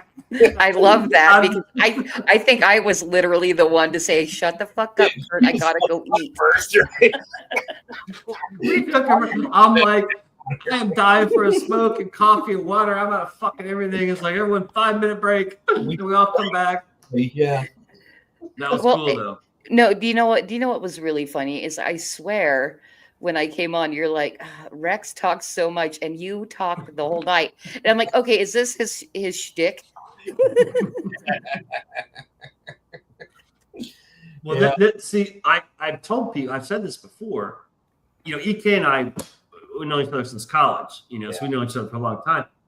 And we're different guys, but yet we have all these similar interests, and one of it is movies, and the other is D&D and other little fucking things. But we're both Ohioans. You're still in Ohio. I'm not anymore, but we actually have a lot of similarities considering how different guys we are. You know what I mean? But places and kind of got somewhere similar from different angles, man. You know? Yeah. But this motherfucker, it can talk. Dude, world record setting talking, and you wouldn't suspect it because he doesn't seem like gay. You know what I mean? Like, if he was like, flamboyantly gay, okay, well, he's gay. There you go. But I mean, he's a tough guy. He's rugged, man. He's a man's man, alpha male. He's a Leo. You know what I mean? And Leo. Yeah. Yeah. We'll get along fine. I'm an Aries. Oh, there you go. Oh, are you? Yeah. Aries. I'm about one of the best people you'll find because I'm an Aries. I'm not supposed to get along with Aries, but I do. I'm an odd one because, relationship wise, you and I are in a relationship, but technically my sign and Aries are not supposed to have anything more than an affair. But one of the longest relationships I had was with an Aries. You can't help but hit on me every time I for handshake though. I do. I'm constantly hitting on you. I just can't help it. It's the hair. It's just like that fiery. You're like a fiery lass. I'd say I'd call you a fiery lass. What's funny? I'm like this before I come on. I'm like, settle down. Speaking of gay, yeah, because I'm like, there's a little bit of gayness with me. Obviously, you get to know me. I was doing it, but dude, I did the same fucking thing with my hair. I was doing this, like I'm waiting for him to show up, and I'm like doing this, like this fucking wire. I'm like, okay, and I just kept doing this. I'm like, okay, pull it, straighten it a little bit, and then I had to do it with this side. I'm like, pull it, straighten it, because of Brian, you know what I mean? So I can relate to you as a woman because we have like a similar thing with our hair. Yeah. Hey, I was wondering though about Tyler's book because between getting in here where it's a little bit delayed from YouTube, sounds fantasy. Sounds interesting to me. What is it? Well, my story is historical, basically like historical fantasy instead of just historical fiction. It's historical fantasy, and so in my story. It takes place mostly between about 1200 to 600 AD, and it takes place mostly in Japan. So and it's a comic? No. It's a series of novels. Oh, cool. It's just I take a lot of influence from manga and anime and stuff like that. But it's like I take like the tropes and things from manga and try to like transition it into novels. I'm good at making novels, so that's just what I end up going with. Yeah, I wouldn't even know what a manga trope is. Well, I mean, like there's different things, but like okay, so what you're looking at on screen there, that's some artwork that's going to be on the cover of book number 1. And then inside my novels, there's going to be illustrations. So those are like just black and white images, but just to help readers see what the characters look like, help them out when they're trying to envision certain scenes and things. The green character, that's called an Oni, just Oni, Oni. And an Oni is a Japanese demon or Chinese demon. It crosses that border, but it's just a demon in their mythology. And so in my story, him and many others, they are crossing paths with normal humans. And there's a bit of like, we're talking about influences. One influence would be in the comic world, X-Men. And so in X-Men, you've got sort of like 2 different races. You've got the humans and you've got the mutants. And the mutants, they're these super powered entities. They can do fantastical things. And there's humans that are scared of them. There's humans who hate them. And then there's humans who are like, hey, they're just mutants. They're normal people like us who can do fantastical things, or maybe they look a little different, but they're just people like us, you know. What's the difference between human and mutant? We're all people. And so that concept I heavily influence, or I bring into my story as well. So you've got normal people, and then you've got these Oni, and the Oni can do fantastical things, different things. And some of the humans they're on board with it, and they're like, hey, we need your help. Mm-hmm. And part of the story, it's all about basically, because they are demons, they're not really good. Okay. And so what ultimately is what's going on is they're sort of like, I think it's quite subliminal, but they are an allegory for government. At least that's the way I've framed it. They're an allegory of government. They come in and they offer the people a deal. They say, give us what we want and we'll protect you. And the people have a choice. Mafia. I was going to say mafia. Sounds like mafia. I was like, but it's the two sides of the same coin. So, well, they're just, in some cases, like the Oni, they're out in the woods. They dwell out in the wilderness. Now that's a historically mythological element to that concept. So like people live in their communities, in their towns, and out there in the woods, out there in the mountains, you know, scary stuff's out there. Don't go out there. You might run into a monster. Yeah. So in my story, that's where they dwell. They dwell in the mountains and the caves and stuff like that. And sometimes the people, they encounter a what's called a yokai. Yokai are monsters. Just a general term. It just means like fantastical monster in Japanese. And so the people encounter these yokai or these significant problems, and they're like, hey, maybe if we go get these Oni, they're called Oni vids. I've heard that they can help us out. We'll go get them. So they're like, hey, we've got this problem. My Lord has summoned you. Would you please come with us and help us? And they're like, sure, we'll come along. So they're being invited. So it kind of goes back to the Western trope or theme of letting in vampires. You have to invite them into your home. Right. Kind of thing. That was when you said that with the invitation. That's exactly where my mind they're went. inviting the Oni in. They're like, come on, we need your help. And they're like, sure, we'll come along. And so they have to make a deal. And that's like a reoccurring thing is they make a deal. And when they do, they're really loyal to the deal. And they're like, all right, what's the deal? And they might be like, well, you know, like in one case, it's this guy's trying to build a castle. And he's like, these monsters, they keep attacking us and they're not letting us build the castle. And he's like, okay, so the main character, the Oni, he's like, well, we could defend your castle and make sure that you get it built. And I'm like, that would be great. I'm like, all right, we'll live here in your town for until the castle is built.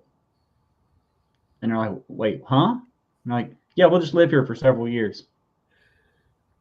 And they're like, well, why don't you go kill the monsters? I'm like, well, we don't know where they live. We just got to wait for them to come here.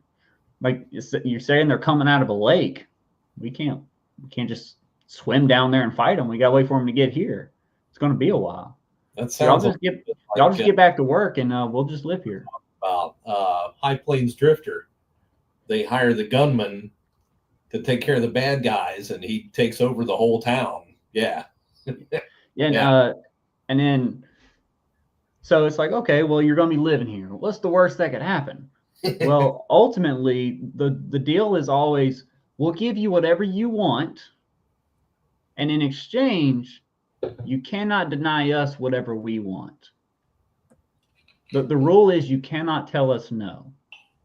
That's the rule. You like can't tell them no. Forever, or during the deal. Okay. So if it's like in that scenario, they're building a castle, and they're like, all right, the Onis will say, the Oni We'll say, all right, well, we're going to live in your village, and we're going to protect your castle and keep these people from damaging it. And once your castle is complete, the deal is complete, and we will leave. No problems. And we're out of here. But until you finish, we're here, and you can't tell us no. I'm like, okay, well, what would be the worst that can happen? Well, each Oni has different problems, so to speak, different curses or sins, so to speak. And so, for instance, one of them, he's the walking avatar of gluttony. And so he's eating all their food, he's drinking all their alcohol, and he's just overall a burden. Yeah. There's another character who is the avatar of envy. And so she kills all the animals. So if anyone's got pets, dogs, cats, chickens, anything, any kind of just random birds, she's killing all the animals in the whole area. Jeez. She's like, why are you showing them love? Why are you showing them care and affection? You should be showing me that. These things are inferior to you, yet you serve them like they're your master. You should be showing me that compassion. You should be giving me food. Why are you petting this cat? You should be hugging and cuddling with me. Yeah. So is there a demon for every deadly sin? Because there's like 7 deadly sins. Yeah. So that's like, I mean, this is interesting because now you're easing into my fucking territory. Because that's a very Christian theme, isn't it? Mm-hmm.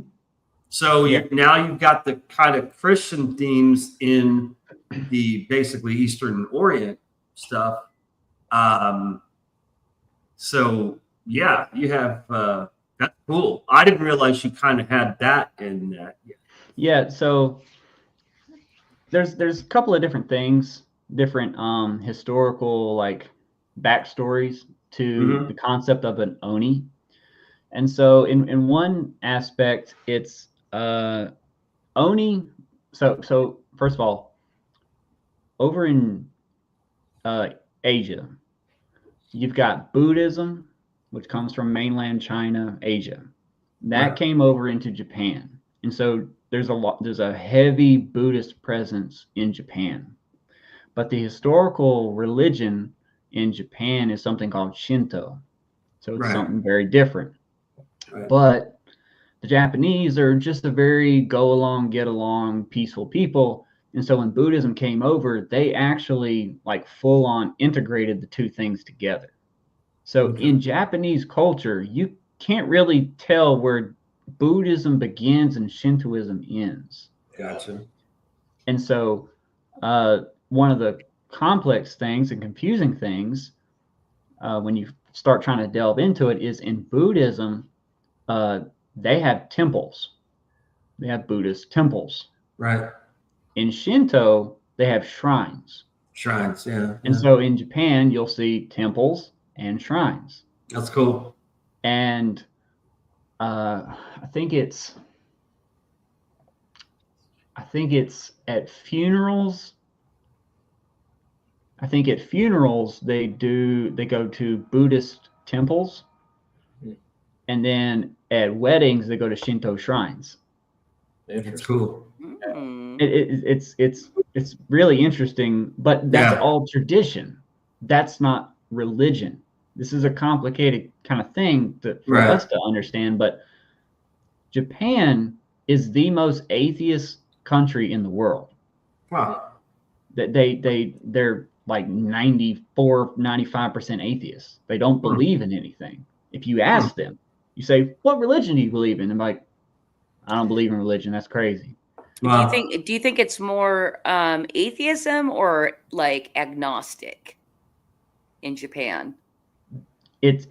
Well, they would say atheist, like they don't believe in any religion. They don't believe there is a God. They don't believe. I didn't realize that. I mean, yeah. But let's see here, God, but see, here's the weird thing. They will tell you they don't believe in that.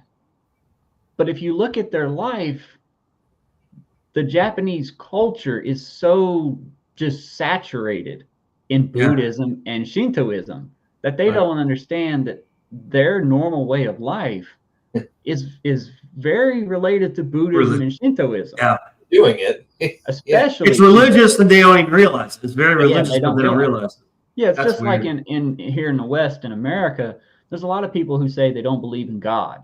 Right. And they're talking about the Christian God. Right. And they'll say God isn't real. But then sneeze in front of them. Yeah. God bless you. It's true. They don't believe in God, but their culture, their tradition is they just go. They've ingrained. Yeah. Yeah. And so that happens in Japan too, where they don't. Or think about profanity. God damn it. Yeah. You know what I mean? How many people say that? Culture. It's it's a difference. Yeah. But with Shintoism, that's the one from Japan. It's really weird and different for us to try and understand Shinto. And that's because in Shinto, everything has a spirit. That's the belief in Shintoism. And so this pen has a spirit. My computer has a spirit. My house has a spirit. This picture or this frame has a spirit. This is a spirit. Everything that you can point to, it's got a spirit. Which is like Native American Indians. Yeah, exactly. Because the spirit of the rock, spirit of the stream, spirit of the tree. The technical term is animistic or animism. And so the idea is that everything is animated. Everything is alive. And when I say spirit in Shintoism, what that's really meaning, loose translation, but a god. They call it, the word for them is kami. And so for them there's a kami of the sun, a kami of this tree, a kami of that tree, a kami of this pen. And these kami are everywhere in Shintoism.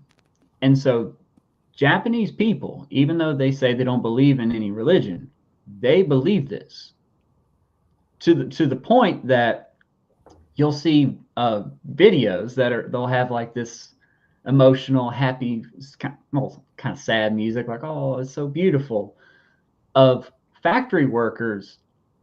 They will shut down. So like, let's say there's a factory where they have some giant machine that prints stuff, and it's been in use for 25 years and it's now old. So since this machine's old, they're going to retire it. They're going to get it out of here and put the new one in. Well, they'll shut down production for the whole day. They'll light incense. They'll cast flowers. They'll all come together and pray to the machine, and they'll cry over the machine. And because in their mind, that machine is alive. There's a spirit in that machine, and they are thanking that machine for all the work and help that it has given to them and all of this. And they want to please that thing. They want to make sure it's happy when they send it out of here, because if they don't please it, there's a chance that spirit's going to come back and haunt them. and it will ruin the whole company. Wow. That is a genuine belief that Japanese people have. So these people who are like, we're all atheists, we don't believe in that religious shit, they do this. So basically their atheism is peppered very strongly with superstition. Yeah, it's very superstitious. Like. Yeah, there's spiritual elements everywhere, and you've got to please them. Yeah. So I went on a long tangent there. Sorry. The reason I did that was because I was going to talk about oni. With these oni, there's different histories of how they come about. So in Buddhism, oni are demons from hell. And that's specific because there is a hell in Buddhism. In Buddhism, there's a place effectively called hell, and it's where everyone goes. Not just the bad people. Everyone goes to hell. Yeah. But in Buddhism, hell is not permanent. It's a temporary thing. So the idea is every single person does bad things. And when they die, they go to the Buddhist hell, and they're punished by the demons, oni. The Oni punish everybody. And the reason they're punishing them is they're cleansing them of their sins. They're washing the filth and dirt and bad things, the deeds from their bodies, from their spirits. And once they're clean, they're allowed to be reincarnated into their next life. Yeah. So that's one aspect. In Shinto, however, Oni are not demons in hell because there is no hell in Shinto. In Shinto, everybody just dies. There's no reincarnation. In Shinto, everybody just dies. And when they die, they go to this place called Yomi. And Yomi is just the land of the dead, where everybody's all sad and mopey. And there's no afterlife, like heaven or hell. It's just, oh, you're dead. Time to go to the sad world. And that's the end of it. But Oni, they're in the living. They're on the earth. They're these demonic entities and spirits. And what are they? Well, they're people who did bad things. They did so many bad things that they became monsters. Huh. So you do enough bad stuff, you become an evil Oni. You transform into the Oni. In Buddhism, it's a similar thing, but it's a little different. So in Buddhism, you do bad things, well, you're going to go to hell and you're going to get punished by Oni. But if you do really, really bad things, you don't do all that. You don't have to go to hell and get punished. You become the Oni and become the Punisher. Right. Now you might think, well, doesn't that kind of defeat the purpose? It's like, well, if you're going to do something bad, just do it really bad and then you don't ever get punished. Well, the idea, the idea from the Buddhist perspective is if you do something bad, you go to hell, you get a punishment, and then you're cleansed of your sins and you get to be reincarnated and you get another chance and you move on. You leave hell. But if you do very bad things, you skip out on the punishment, you're transformed into an Oni, but then you are damned to hell forever as an Oni, living in that misery, always punishing. Right. And in Buddhism, the violent aspect of harming another person or anything to the point of stepping on a bug, any kind of violence or harm that you cause, that's a sin. So when you become an Oni and you're punishing, that act of punishing the wicked is a filthy sin in of itself. And so that's an interesting difference between Buddhism and Christianity. So in Christianity, there tends to be no second guessing the idea of punishing the wicked. Right. In Christianity, it's like, oh, well, you're a bad person, you're going to be punished in hell. You're going to burn in hell. And in a lot of different, Christian depictions, it's the angels who are inflicting the punishment in hell. Yeah. Well, the Buddhist perspective would be those angels are sinning. You see what I'm saying? The Buddhist perspective would be that Christian angels are sinning by punishing the damned. Buddhists are very passive, right? Like loving. Yeah. So Zen Buddhism. Right? Yeah. So for the Buddhist perspective, it would take the most filthiest people to then be used as Oni to do punishing. And so in my story, the main cast, the main characters called Oni, these are ultimately there's 7 of them, and they are different skin colors, they have different eye colors, and they represent the 7 different deadly sins. But that's when they become the Onivids. In my story, there's a introduction to each character before that. They were people. And in my story, I do something different, which is in Buddhism, there's these 7 tenets of Buddhism, which are like the 7 virtues. So these are these 7 good things. And if you're like a real good Buddhist, then you follow all 7 tenets. Okay, so you're a very virtuous person. So in my story, I follow these 7 different people who embody one of these things, and they are effectively murdered or killed and taken and then turned against their will to become this avatar of one of the deadly sins. There's a subtle messaging there, which is, even the best of us can become the worst of us. Mm-hmm. So you've got somebody who's like the embodiment of respect.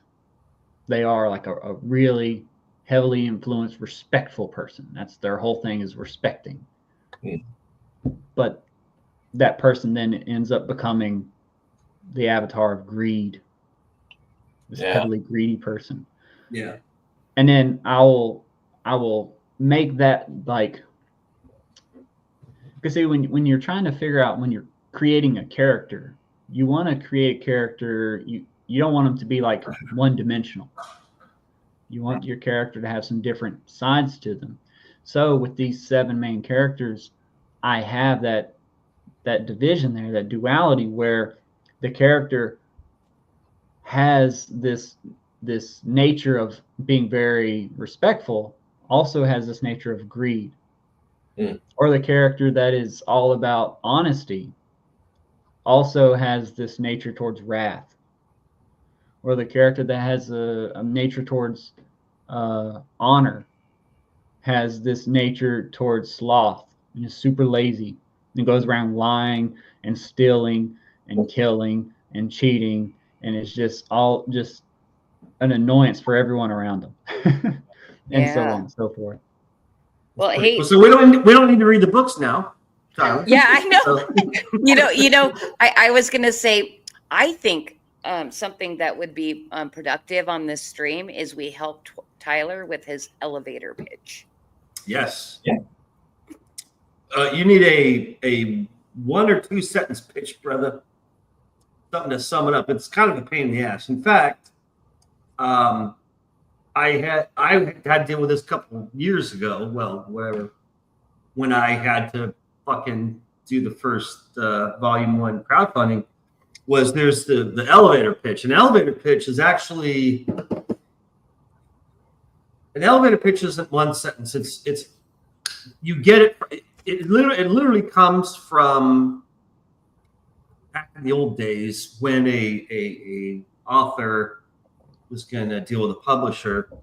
If they rode an elevator up together 2 floors, that 30 seconds to 1 minute you have with each other, what can you tell this publisher? You know what I mean? So it can be like basically a paragraph. It's kind of like a summary of your story in a paragraph. But then I knew there was something that was 1 sentence, but I couldn't. I'm like, 1 sentence is an elevator pitch. An elevator pitch is basically like a paragraph. I think it's called a log line. I think a log line is 1 sentence. That's a real bitch, because like my story is pretty complex, and clearly your story is very complex. So it's kind of a bitch to kind of boil put it down. all that in 1 fucking sentence. You know what I mean? And it took a little while to get that 1 sentence, because I needed it for the crowdfunding and for Twitter, because Twitter, especially at the time, you couldn't, you know what I mean? It's like the shortest answer is the best. So I worked on, how can I summarize the idea of this whole story in 1 fucking sentence? So that would be I would say do the log line, figure out a log line for your story, which is a 1 sentence thing. And that would be like a tweet, you know what I mean? Or whatever. And then the elevator pitch, which is, again, 2, 3, 4 sentences, kind of big, but it's basically just like a summary encapsulating when someone's like, well, hey, what's your story about? You know what I mean? Just some kind of thing where you can just like, boom, give it to them in basically 30 seconds or whatever, without ruining stuff. For me, my story is just about magical superpowered demons traveling across Japan, interacting with historical figures from history and as well as Japanese mythological creatures. And again, I would say just, you're a writer, so you can toy with that. Kind of just perfect that sentence. You know what I mean? Like maybe make it more exciting. Instead of just demons, say demons known as omnivids. You know what I mean? Shit like that. I had to do that for because my log line is he's back. Hold on. Welcome back, brother. You guys all froze up on me, so I thought I pissed you off. No, I just went and got a refill. I reloaded everything, so sorry. I was like, I thought it would be Tyler that left. No, my log line for my story is. I'm sorry. I need to apologize, Tyler. I really am just fucking around. I'm not. I'm sorry. There's no need to apologize. No. We're joking. Obviously, we're joking. It's a joke. If I wouldn't let you talk that long if we weren't interested. You know what I mean? I would have been like, oh yeah, no. It actually so sounds really interesting. It is complicated, and so again, this is where we can help you because I was there 3 fucking years ago. Because I'm like, oh well, let me tell you, this is about and it's like if you can summarize it in a sentence or 2 or 3, it really helps. And so my log line, which I put on fucking everything, is a group of angelic warriors, are dispatched or sent from to Earth. I don't mention heaven. I just say, and I used to call them angels. Now I don't. I call them angelic warriors. I'm separating it a little bit from religion, So I'm saying a group of angelic warriors are dispatched to, now I added ancient Earth because 2 weeks ago, and I talked to EK about this week. In fact, it took 24 hours of research and I fucking finally got my answer. R.J. Williams thought my story took place in the future. And I'm like, what? I'm like, man, out of the people that read this book, I've never had one person think this took place in the future. So what am I missing here? What obvious sign am I not, relaying here in my book? If this guy thinks it takes place in the future, it was more or less a misunderstanding. RJ is not really into fantasy. He's more into science fiction. So I think it's kind of that whole, he's more familiar with sci-fi. So he just maybe thought because of certain pictures that, it's not, it's ancient. So now I upgraded my log line to ancient Earth. So I say a group of angelic warriors have been dispatched to ancient Earth to, seek out and destroy demonic agents hidden within the corrupt ruling elite, period. That's it. So again, I used to say angels and demons. Now I'm saying angelic warriors and demonic agents because it just sounds a little cooler. You know what I mean? And I had to fuck with that line for a while. And even, like I said, just 2 weeks ago, I updated it to ancient Earth instead of just Earth because here's a guy who thought it took place in the future. I'm like, no, this is fucking long time ago. To the point where I was talking to EK about this, and I sent him the document. Yeah. For a day and a night, I had to research because it bugged me so much. I'm like, why does this guy think it's in the future? It doesn't. It's like the first age of Earth, like a long time ago. So I'm like, okay, asshole. It's like people think that Star Wars is in the future. But it's okay. And again, here's another Star Wars reference. They keep coming up. I'm like, oh, I didn't base my shit on Star Wars at all. And Eek keeps fucking saying, well, how about this and this and this? Here's another reference, Eek, because it bugged me so much. I'm like, I suddenly am interviewing myself and saying, okay, asshole. If someone's like, well, when does it take place? I'm like, well, ancient on the Earth. Well, when? Long ago. Well, fucking, I can't say I don't know. I have to know when in the history of Earth does this story take place? So guess what I had to fucking do? Guess what I did for 24 fucking hours? 24 hours I did. You know what I did? I researched every age of existence on our planet from the oldest to now. I don't know if you guys have ever done that. If you have, Dude, every age is named, and it's all fucking weird. It's all this weird. Like Jurassic is an age, and Paleozoic is an age. They get weird, like very long, very like this age is broken down to these 3 ages, and then these 3 ages are broken down to these 3. And it goes that way for millions and millions of years. So I said, okay, if you're gonna figure this out, let's figure it out. I went to the very first age and read about all these ages and sub-ages and making notes and fucking screenshots on my phone, all this crap. And I finally nailed it to where I found the age where my story takes place on ancient Earth. And I forget the name of it because it's a weird age. But it's basically 3 million years ago. So my story takes place on Earth. I think it's 3 million years ago. Is that right, Eek? Where's my document? Yeah, it's Did I say 3 million? I think you had ancient. Let's see. 3 million years ago.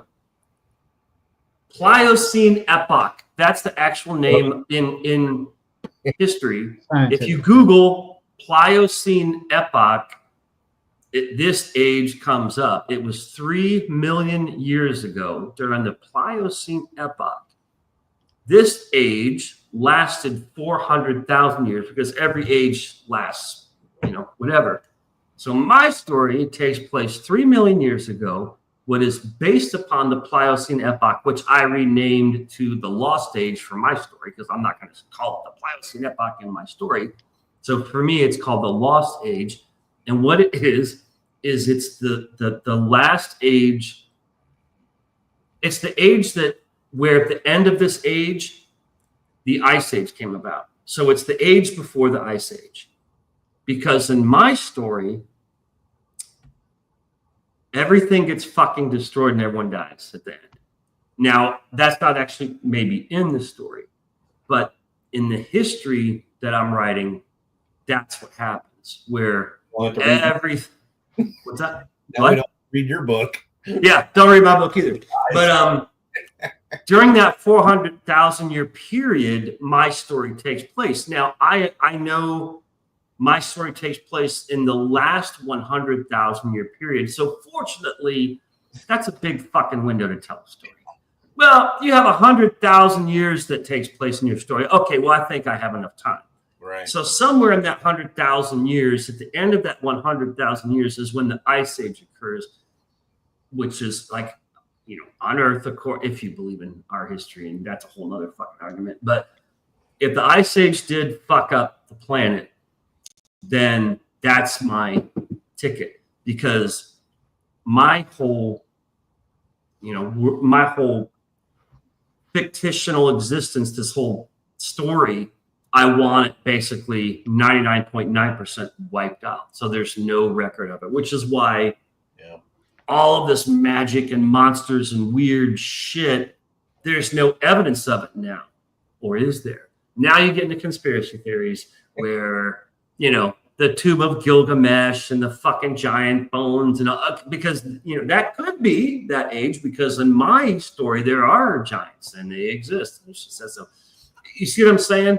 So because one reader, commented something, it fucked with me so hard. I spent a day and a night researching the shit out of Earth's ages, for Christ's sakes, to pinpoint my fucking story. So now I know 3 million fucking years ago is when my story takes place. Okay, so I was so proud of that. Before you went on your rant, though, Tyler right. said all you needed to know, and I will confirm. Everybody thought, or not everybody, many people thought Star Wars was in the future. Yeah. Even though it does say a long time ago. In a galaxy far, far away. Exactly right. So remember that. Even with your new pitch line or right. If somebody says they think it's in the future, just chill. You don't have to go through 48 hours. I'm obsessive compulsive. I don't know. I'm obsessive compulsive and perfectionist. But I'm just putting it in your brain to file away, and then you hear Christy go, chill. It's fine. What actually, no, what it is? And don't well, do it. No, but what? No, I did. I am glad to do it because look what I accomplished. I have a 1-page document that says specifically the age it takes place, how long that age lasted for, et cetera, et cetera, et cetera, et cetera. And then I had to kind of create additional names that basically because RJ simply misunderstood and thought it was in the future, that set me off on an entire day and night's research where I then wrote and created an important base of a pyramid for my story. See what I'm saying? So it was a good thing. So I'm not like being like, oh, RJ. Yeah. No, I'm like, that was fucking cool. I'm glad he misunderstood. You know what I mean? Oh no, of course. But all I'm saying, if it happens again, like that's the time to like don't do it. Yes, exactly. Like, oh, what didn't I write to make this clear? I want to cover every single fucking base, and I usually do in my. And I think Tyler. Oh, by the way, Tyler, I took your review from a year or two ago. Dude, I got all screenshots on my phone of that. Because you're like, I said you can look back and find it. Well, so I did. I scrolled all the way to our first conversation because that was like our first conversation. Yeah. Aww. And it's 5 pages of your review, 5 screenshots on my phone. And I'm like, this is fucking gold. I'm like, I've got to piece this together somehow. You know what I mean?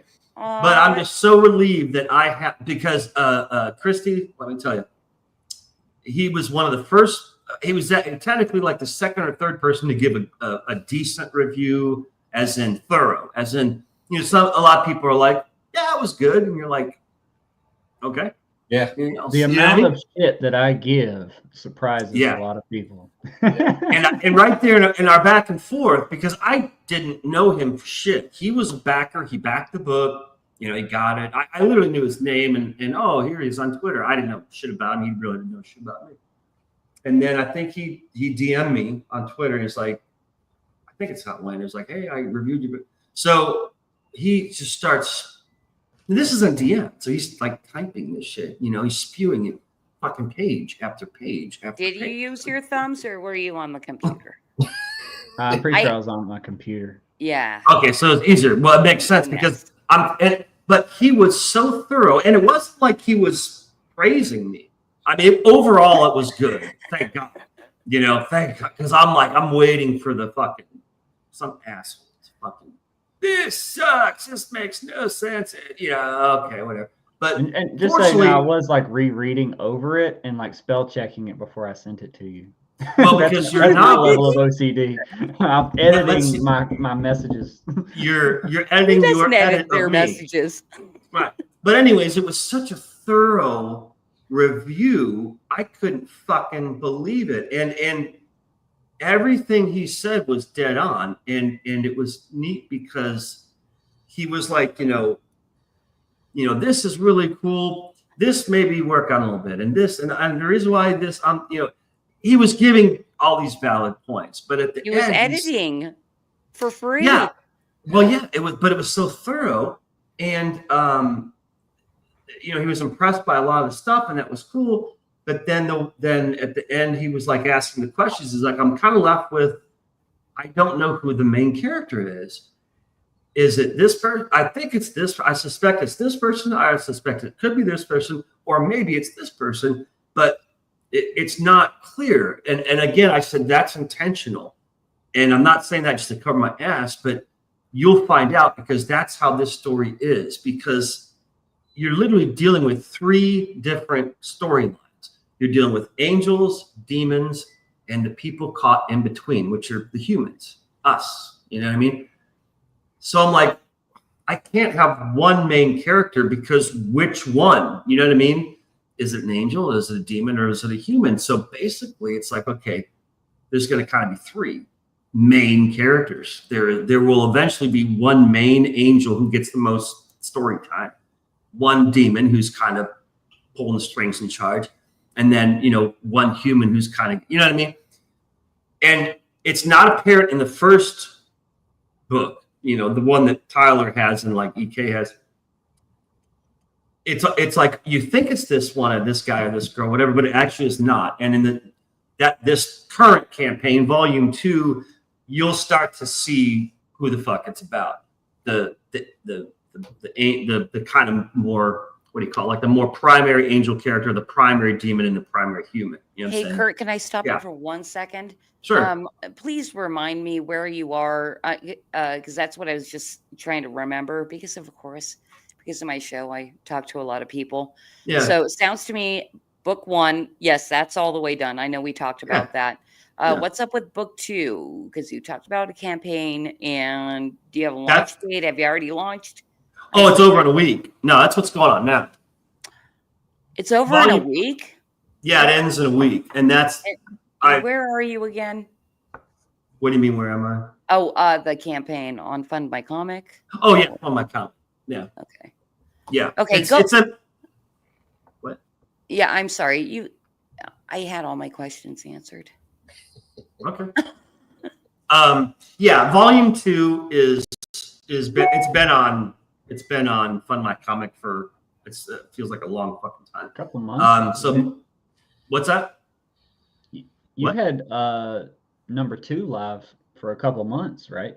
Oh, like a hell of a lot more than that. I think 2 went live in August or September, didn't it? It's been a while. I think August, September, October, November, December, January. Yeah, it was a 9-month campaign. Let's see here.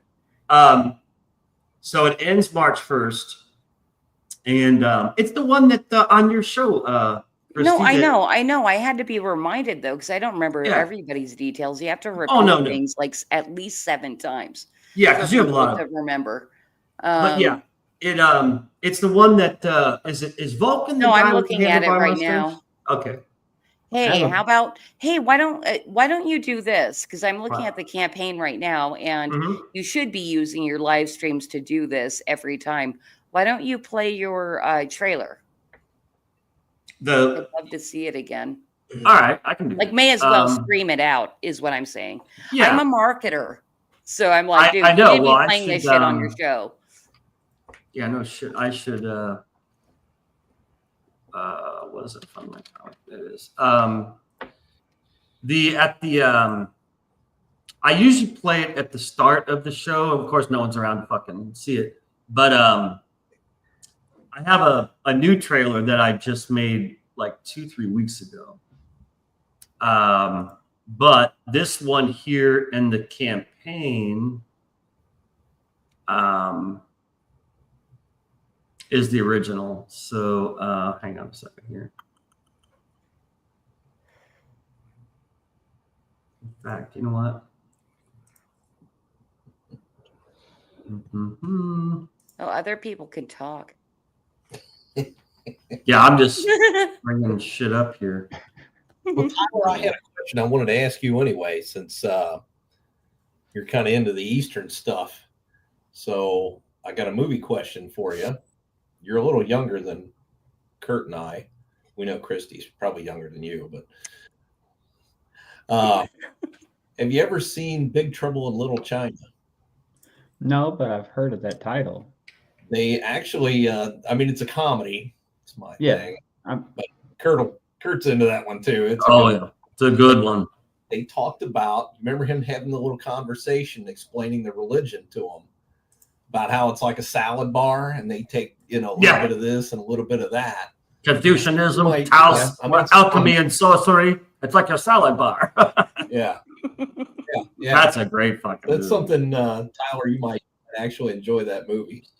It really is.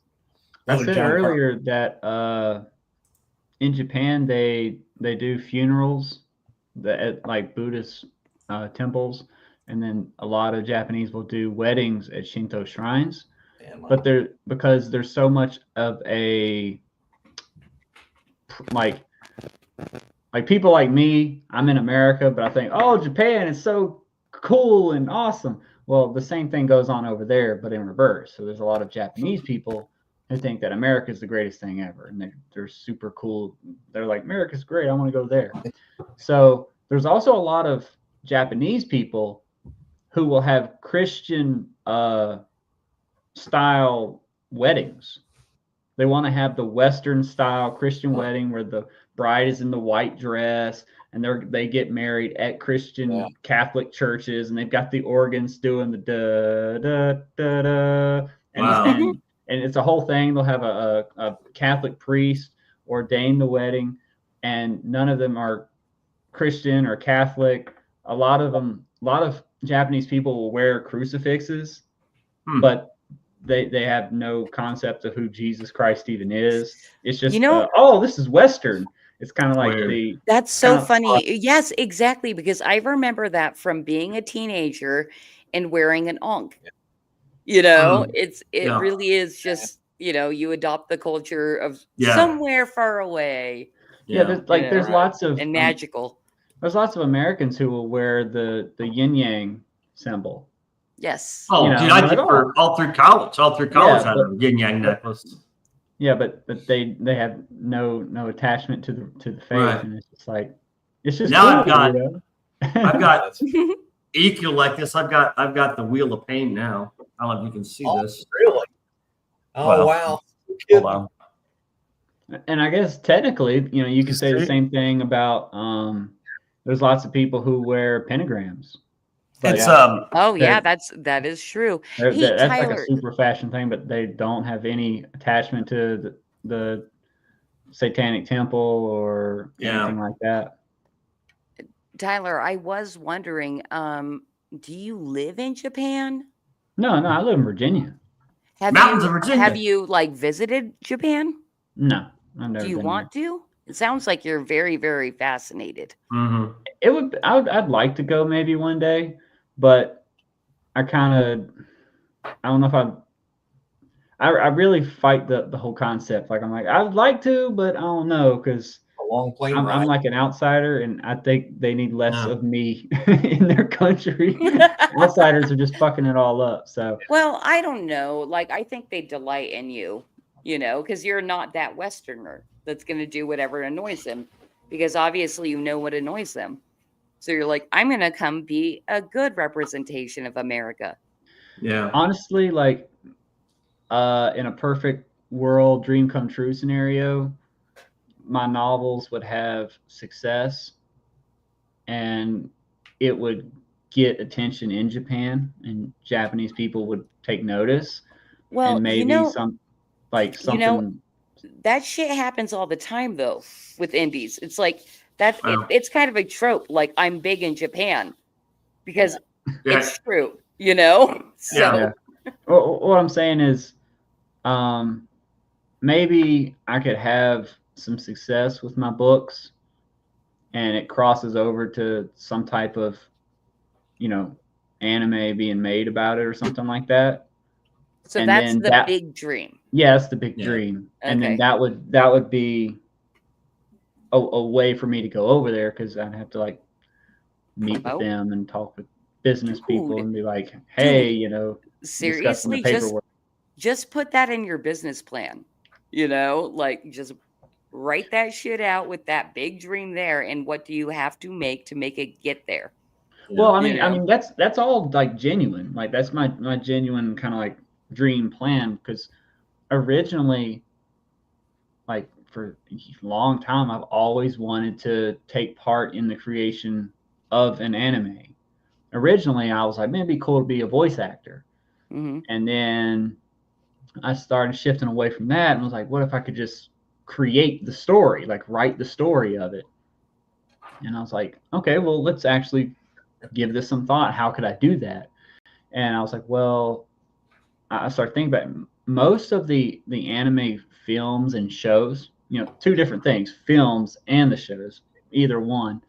A lot of the cases, though, it's like here in Hollywood in the US, they take their influence from print. So they take it from the manga. Mm-hmm. So a lot of them are adaptations. There's a manga that's successful, and they're like, well, let's make a movie about it, or let's make a whole show about it.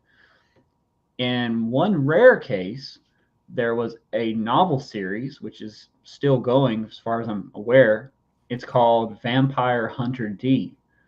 It's a Japanese novel series, and that novel series was adapted into 2 or 3 different full-length anime films in the 1980s. They're great films.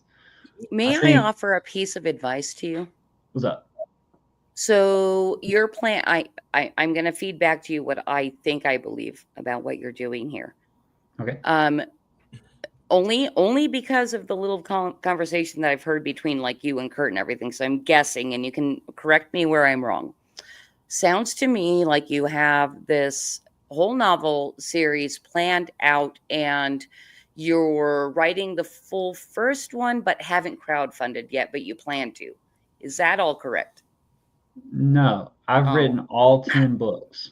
Yeah. Oh, you've written them. Okay. Yeah, it's all written, and He's doing the Amazon. He's not crowdfunding.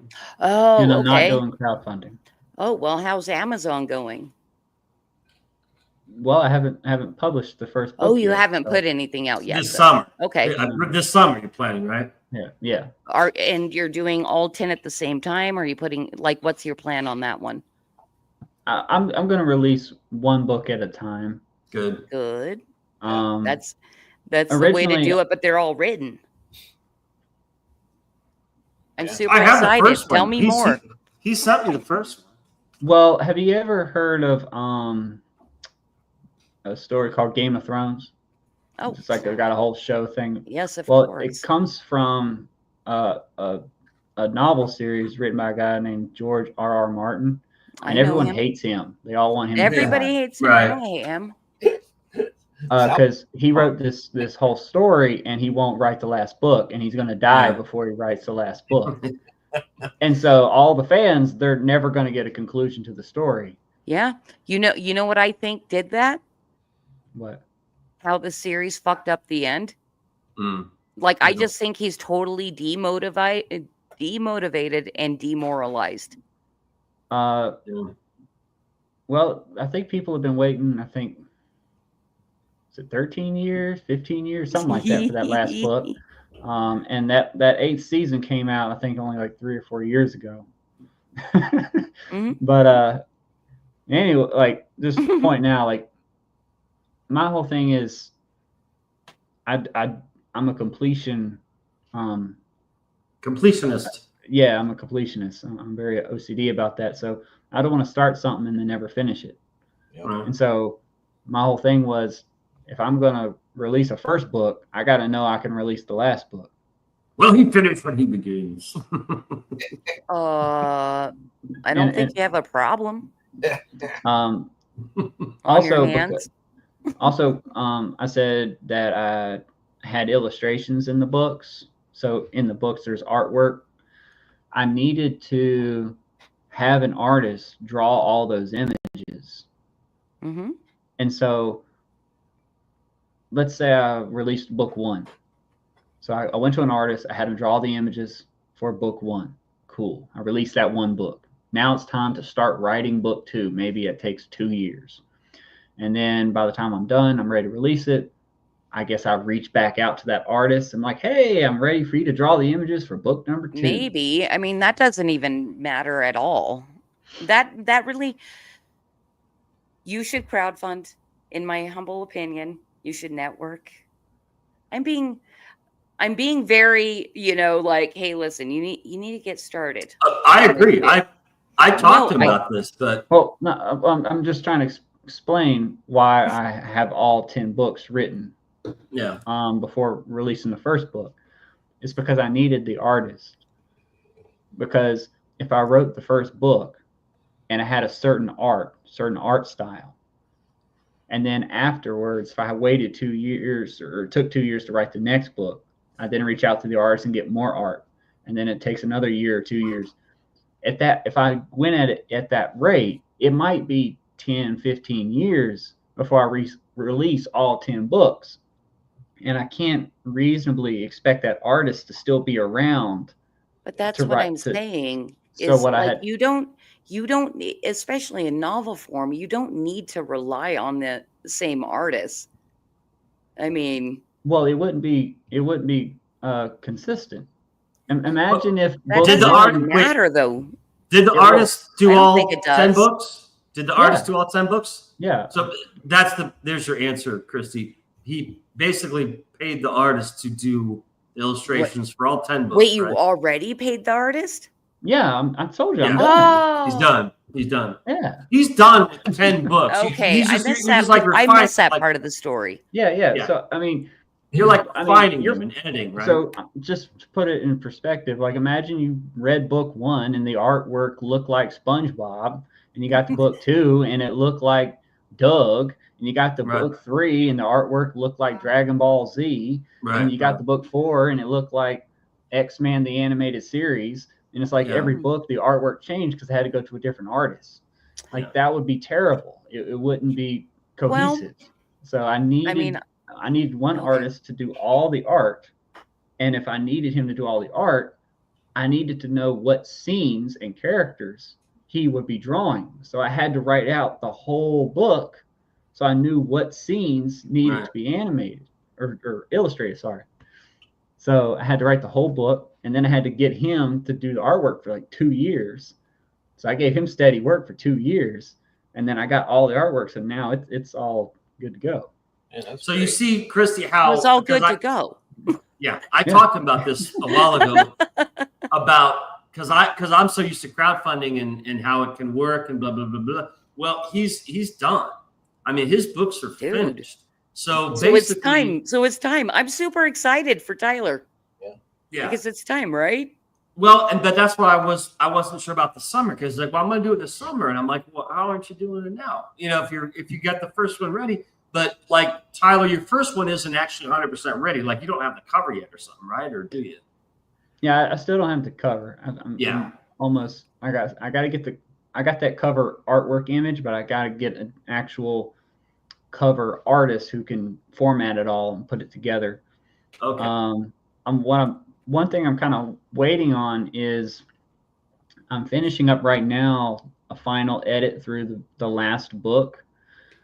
I need to know the page count for all 10 books, because what I'm wanting to do is when you put all 10 books together, I want a single image, a drawing, a piece of artwork across the whole spine of all 10 books. So I need to know how many pages is in each book so I can format it properly.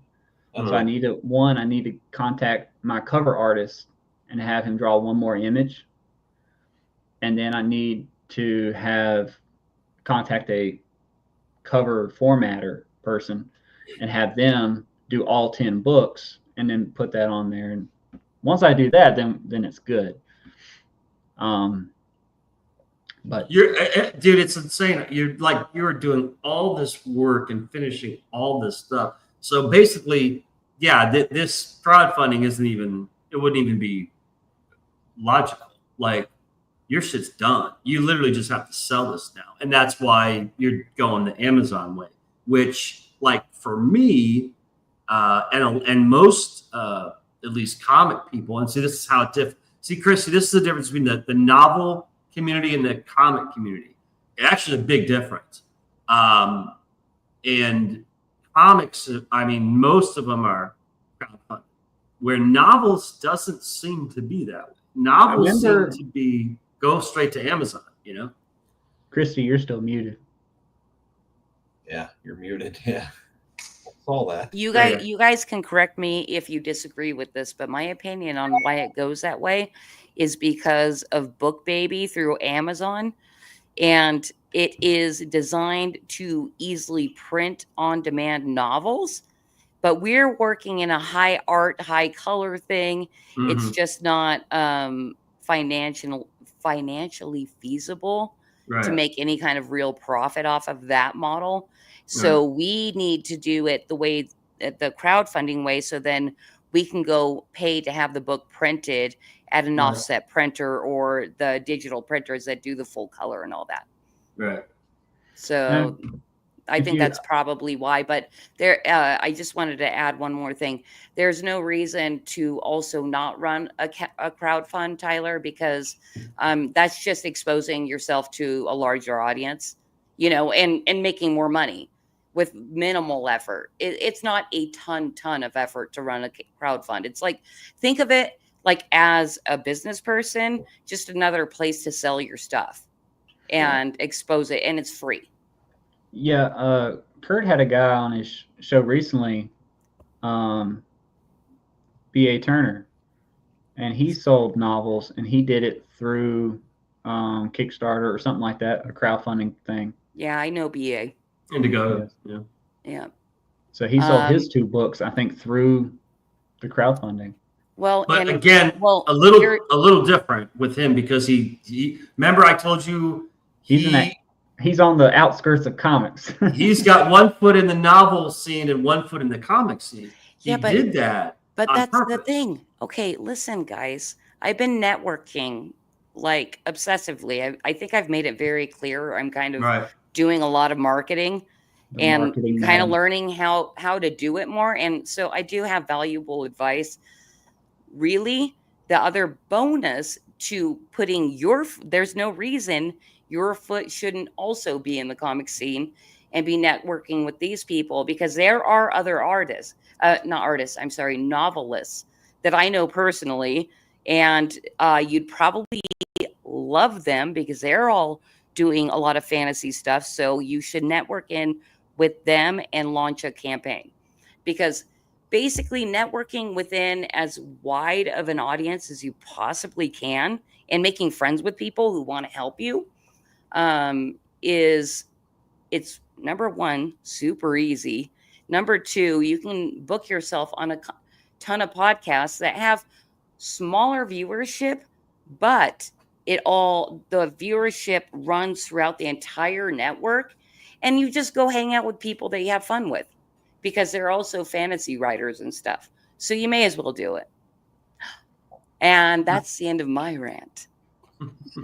Well, I'm kind of trying to, get my toes in the comic book circle as well. Anyway, that's part of why, I started talking with Kurt, because he's kind of in that too. I've already, been considering, or I plan to somehow, some way, like once my books come out, trying to do have a booth at like Comic Cons and just stuff like that. Yeah.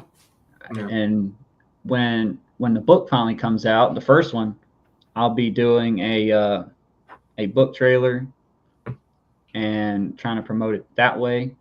And when I'm doing that, I'm going to be dressed up cosplaying my main character. Oh, nice. So, are you going to have anybody else with you, or is it just going to be you? It's just going to be me. Like, in the video will just be, it will look like my main character just walking through the woods. Pretty simple. And then you'll have the words on the screen talking about the books and stuff like that. But I figured that if I was willing to commit to it, it would certainly get a lot of attention if I had, my full suit of samurai armor and silicone Oni mask on, and, put up a sign and be like, "Meet the lonely Oni," and everybody come take pictures with me, and I'm like, "Oh, by the way, I got these books if you want to give me some money." Nice. Yep. That's fun. All right. Should we turn back to Kurt and you want to this real quick? He's got looks like a trailer loaded up for us. Yeah. Ready? Hang on. Yeah. All right. There you go. Back this project.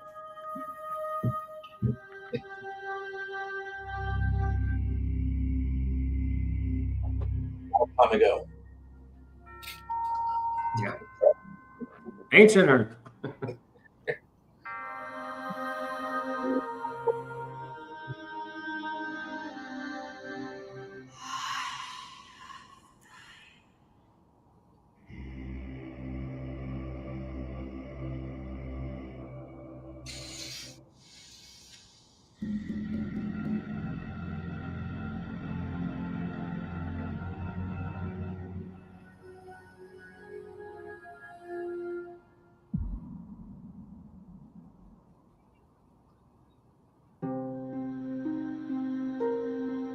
Are you an angel?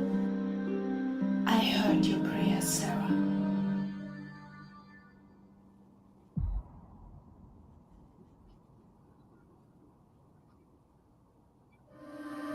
think the church's prayers have gone unanswered?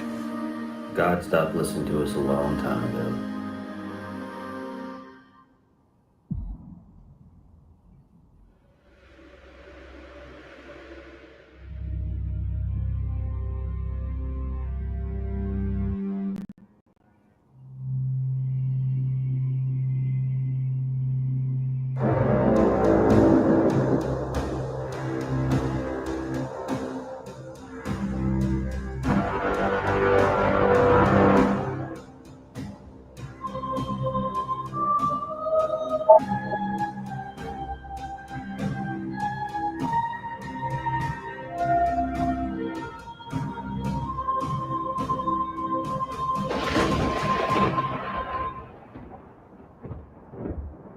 Be afraid.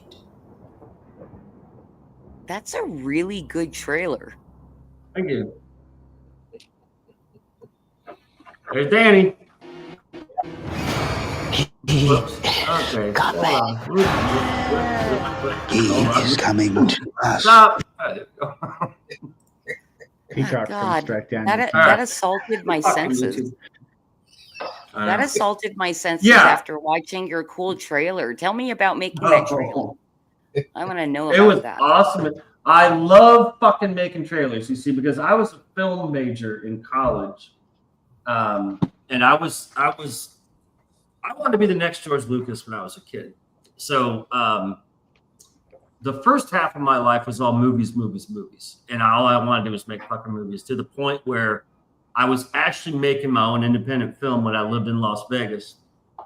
We were filming in the Valley of Fire State Park and Red Rock National Park. And I was in costume, and we had a couple of chicks, couple of guys in costume and all this shit. But eventually you realize there's no fucking way in hell I'm going to be successful in this. You know what I mean? It's like, It's like, it's all money and who you know and Hollywood shit. And it's just like, okay. So basically I gave up on the film, chasing the film shit. And then I actually got into, I thought, well, I'll do novels because I write. And so I was working on a novel. And then again, times changed, and I stopped the novel idea because I said, well, this isn't going to fucking work. This isn't going to go anywhere.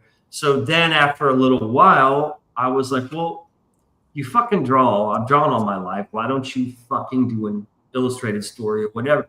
And then this whole,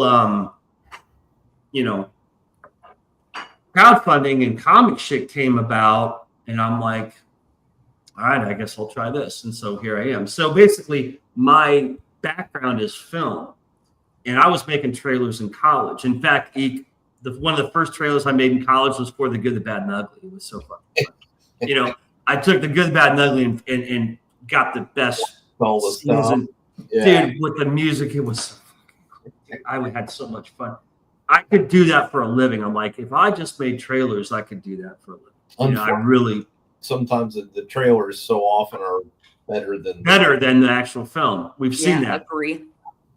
So anyways, I love making trailers, but unfortunately, like everything else in my fucked up life, they're not real popular in the comic scene. I don't know if you know this or not, Christy, but when it comes to indie comics, the indie comic scene, they don't really like trailers that much. In fact, a lot of big guys, dude, the big man himself, top dog of indie comics. We know who we're talking about. He's always bitching about keep your trailers at 30 seconds and the shorter the better and blah, blah, blah, blah, blah.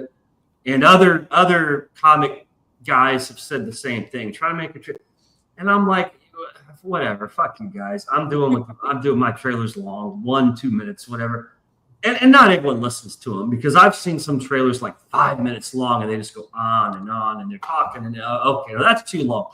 But I try to keep my trailer between 1 and 2 minutes in a story aspect, like a movie theater. Like if that trailer was say it was live action, like I actually hired, actors and actresses and stuff to do that. That's the kind of thing you could see in a movie theater before a movie, right? That's how I try to do it. And so this particular trailer, because I've done 2 or 3 trailers for volume 1, and this volume 2, this was the big one. This was the in-depth trailer. So I wanted to. The next step was to put voices to my characters. I'm like, okay, I know the characters who are important. I want to fucking hear them talk. You know what I mean? Because as a creator, that's one more step for it to becoming reality. You know what I mean? So I got Danny to be Tersa, who's the angelic warrior. And it never even occurred to me until I started to get to know her. But I never imagined that angels having accents. I just, being an American, assumed, like a stupid American, they all spoke like Americans, you know? All sound like they're normal, you know? They speak normally, right? Yeah, how many countries are going to laugh at that? Well, after talking with her, and Danny has a very beautiful voice, and she's very intelligent and really good at speaking, I'm just like, hey, what if this angel has a Germanic accent? Because, you know, Danny has an accent. It's a thick Germanic accent. Then I start thinking, well, maybe they could have different accents. Like this one could have like a Russian. This one, I don't know. It literally, by talking to Danny, who lives in Berlin, Germany, it opened me up to the idea. It expanded my mind. Instead of being just an American, a typical, you know, red-blooded American, yeehaw, I'm like, wait a minute, you know, let's think about the big picture. Why couldn't angels have different accents from different? So Danny agreed to voice Tersa. And so I'm like, cool shit. So I was the happiest about that. And I got my niece, 13-year-old niece, to voice the orphan who, are you an angel? And I heard your prayer, Sarah. To me, that was weird because I'm here in North Carolina recording my niece say her lines. In Berlin, Germany, is sending me MP4s of her lines, and I'm putting them together in a scene where the little girl's talking to the angel. In reality, they have never met or spoken or anything because they literally live on opposite ends of the country. I thought that was really cool. I'm like, God, this is really fucking cool. You know what I mean? And then I voiced the one character because I was out of people. And then the other character voiced was the guy who did the music for that trailer. His name, he's a professor. He's a music professor in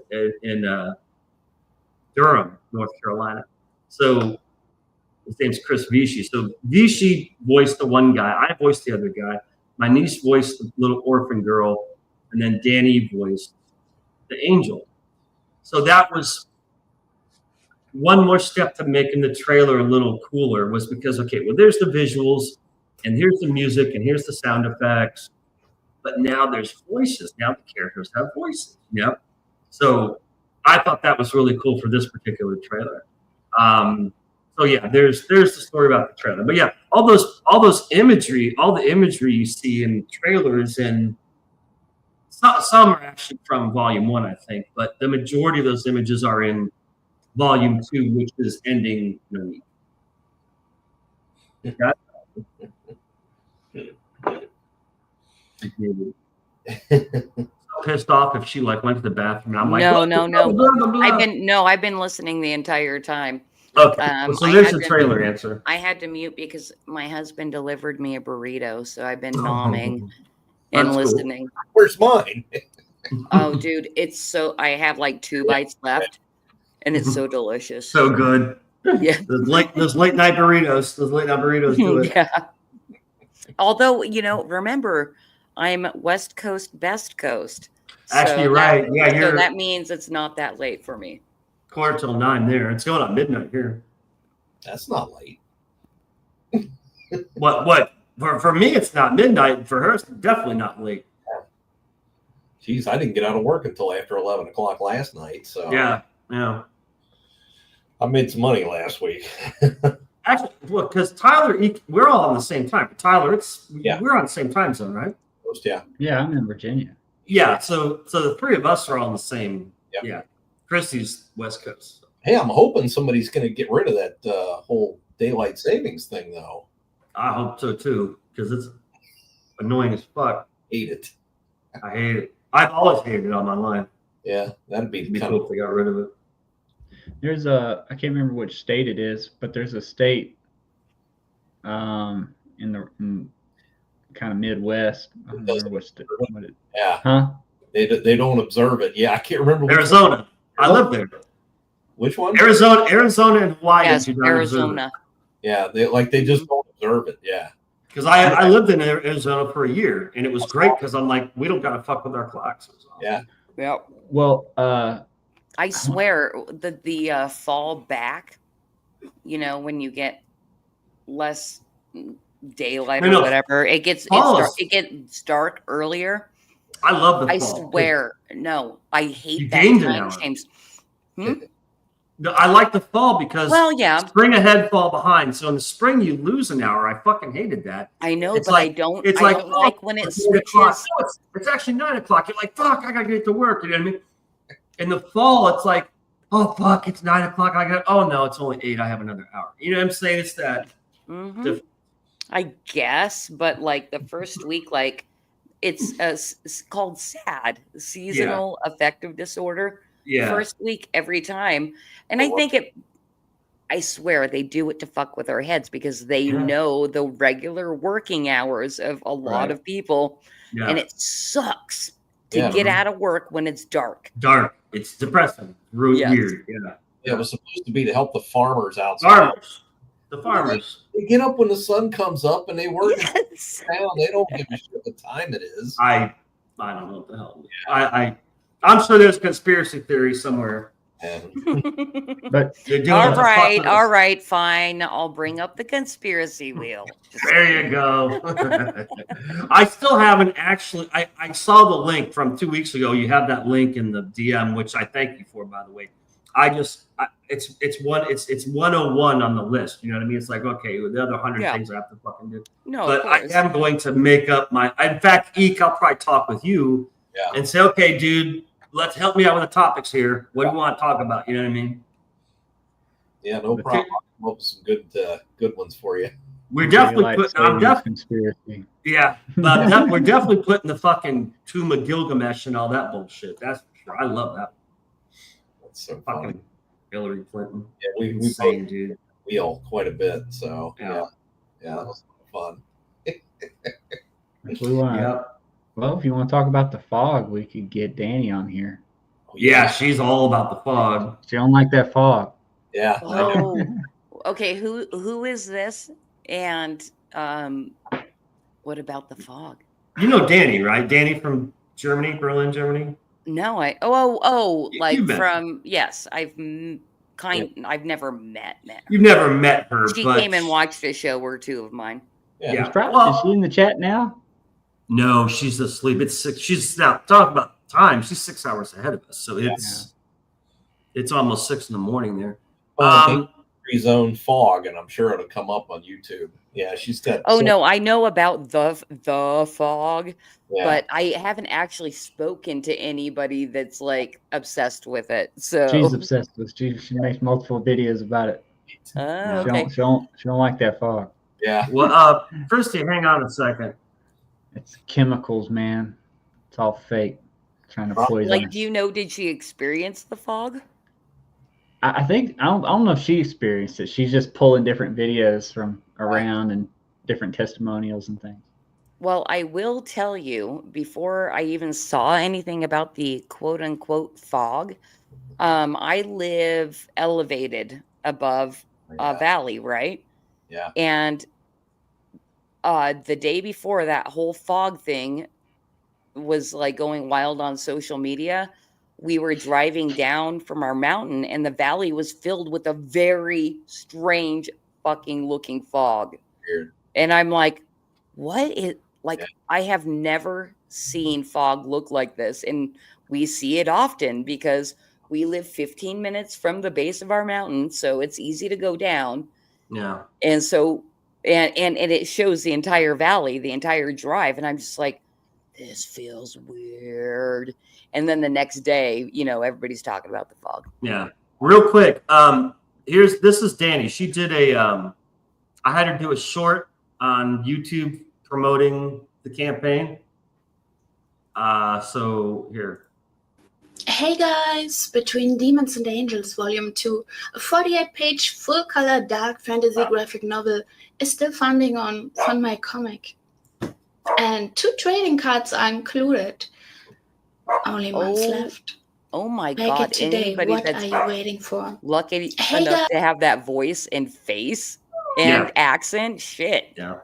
Well, that's why I'm like, well, shit, she could be a fucking angel, because Danny's story and me, we go back about a year and a half or 2 years ago. I think about 2 years ago.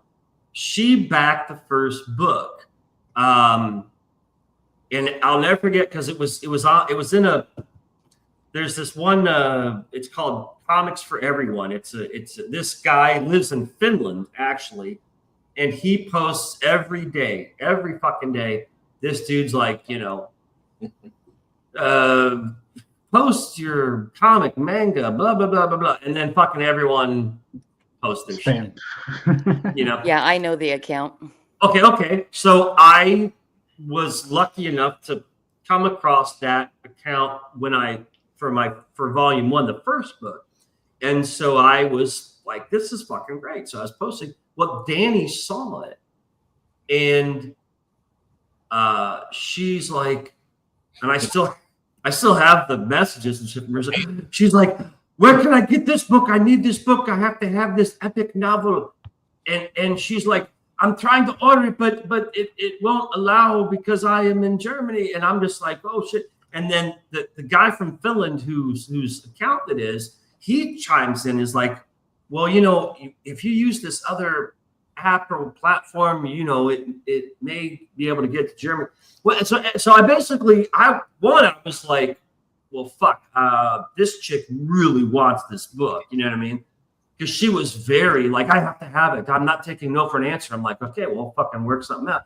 So I said, DM me. And so she DM'd me, and she's like, I live in Berlin, Germany, and the cost of shipping international. I said, okay. I said, I'll tell you what. I said, you really seem enthusiastic, like you really want this book, like, and you're not going to take no for an answer. So let me work on some shipping costs, and I'll lower some rates for you, as in I'll pay for most of it. And long story short, I was able to lower the shipping rates for her.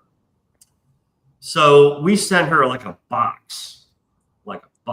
She got the book, she got maps, we sent her 2 t-shirts.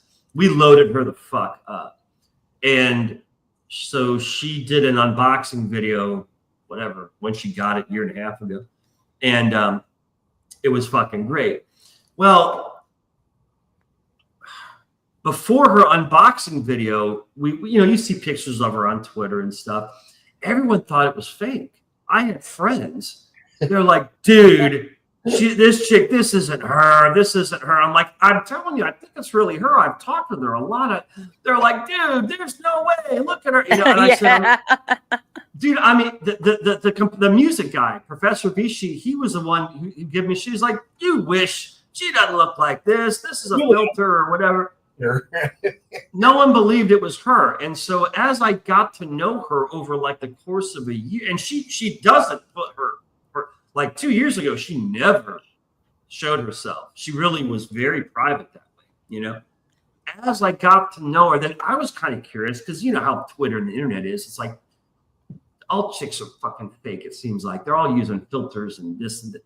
And you kind of start to wonder, you're like, there's no way. She's fucking like a model. She looks like a model, for Christ's sakes. Well, she started to send me little videos and pictures, and I'm like, son of a bitch, this is legit. This is really fucking her. And so, once I got to know her, okay. So I was like, this whole voice acting, I'm like, well, she looks like an angel to me. She sounds cool as shit. She knows, she's a great backer, because she was very enthusiastic about the book and everything. And, she made this unboxing video and all this. We made this really close friendship over the last 2 years, and she's a great supporter And so I was like, I've got to at least have her do a short for me, you know? Yeah.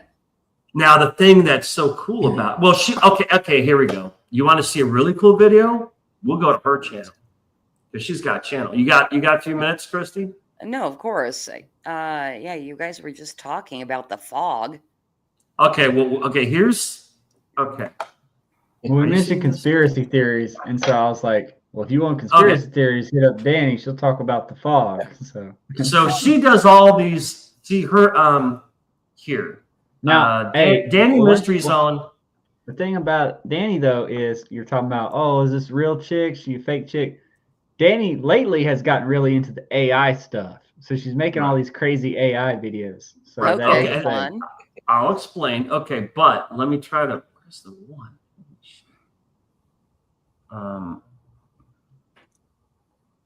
Where the fuck is my video? Oh, that's home. That's why. Jesus Christ. She made a video for me. Here it is, right here. 4 months ago. Yeah. You check this shit out. Okay, now before I worked with her on some of these videos. She's all over the place. She does, you know, she'll be in front of the camera, as you can see, but then she loves the AI generated imagery of her. She's just kind of just like testing everything and uses everything. You know what I mean? Mm-hmm. But she was talking to me about making a video for me of her as Tersa, the angel she voiced, right?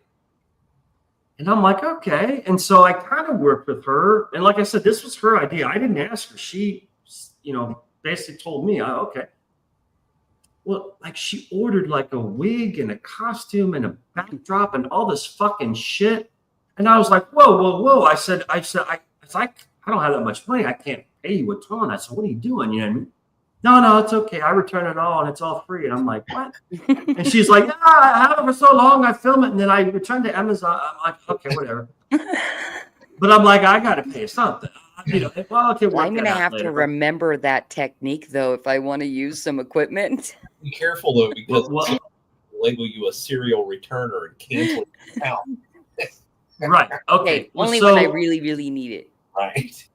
So long story short, he'll be making conspiracy videos about that next. Yeah. The Amazon has. I worked with her. They say you can return. You cannot. I worked with her to make this video, so I was sending her stuff and stuff that Tersa would sell. And stuff. But this is the majority. 90% of this video is her. So I look at it as I would call it a fan film because I didn't really direct her. You know, I basically said, Danny, I said, this was your idea. You are a creator. I said, so you do whatever the fuck you want. You know what I mean? I'm excited. Just fucking play it. All right. So she did this all by herself in Berlin, Germany. We did it. Play it. And another thing. I think we're going to have to stop being friends.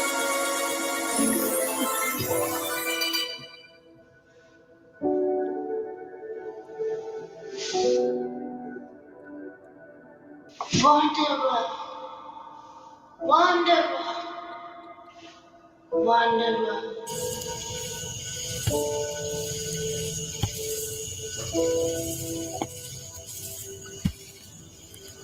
I'm Tessa, the warrior angel, coming to you in this dream. Dark times lie ahead. A shadow, once hidden,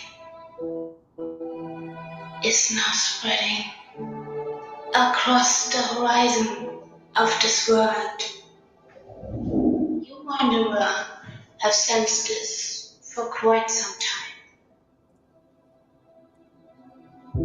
In your thoughts, in your dreams, like now.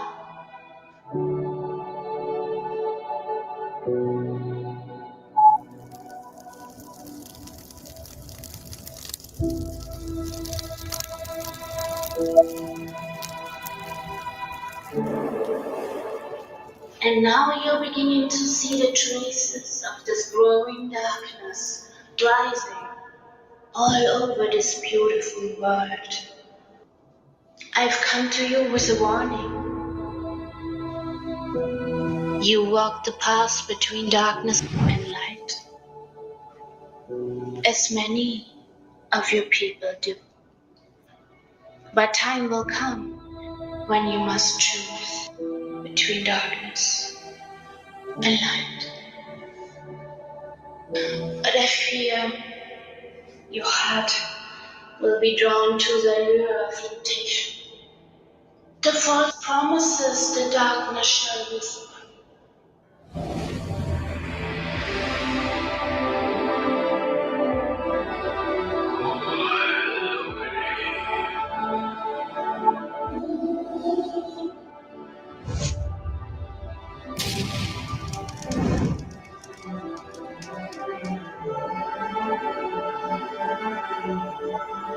Wanderer, you still have time.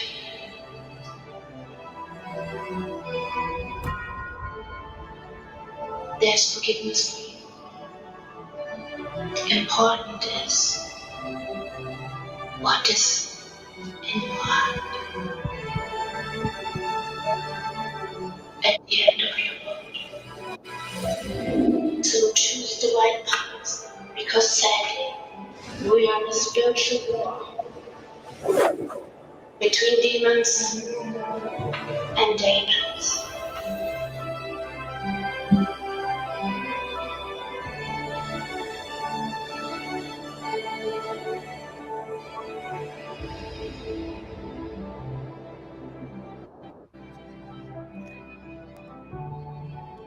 She gave you a really, really, really nice thing.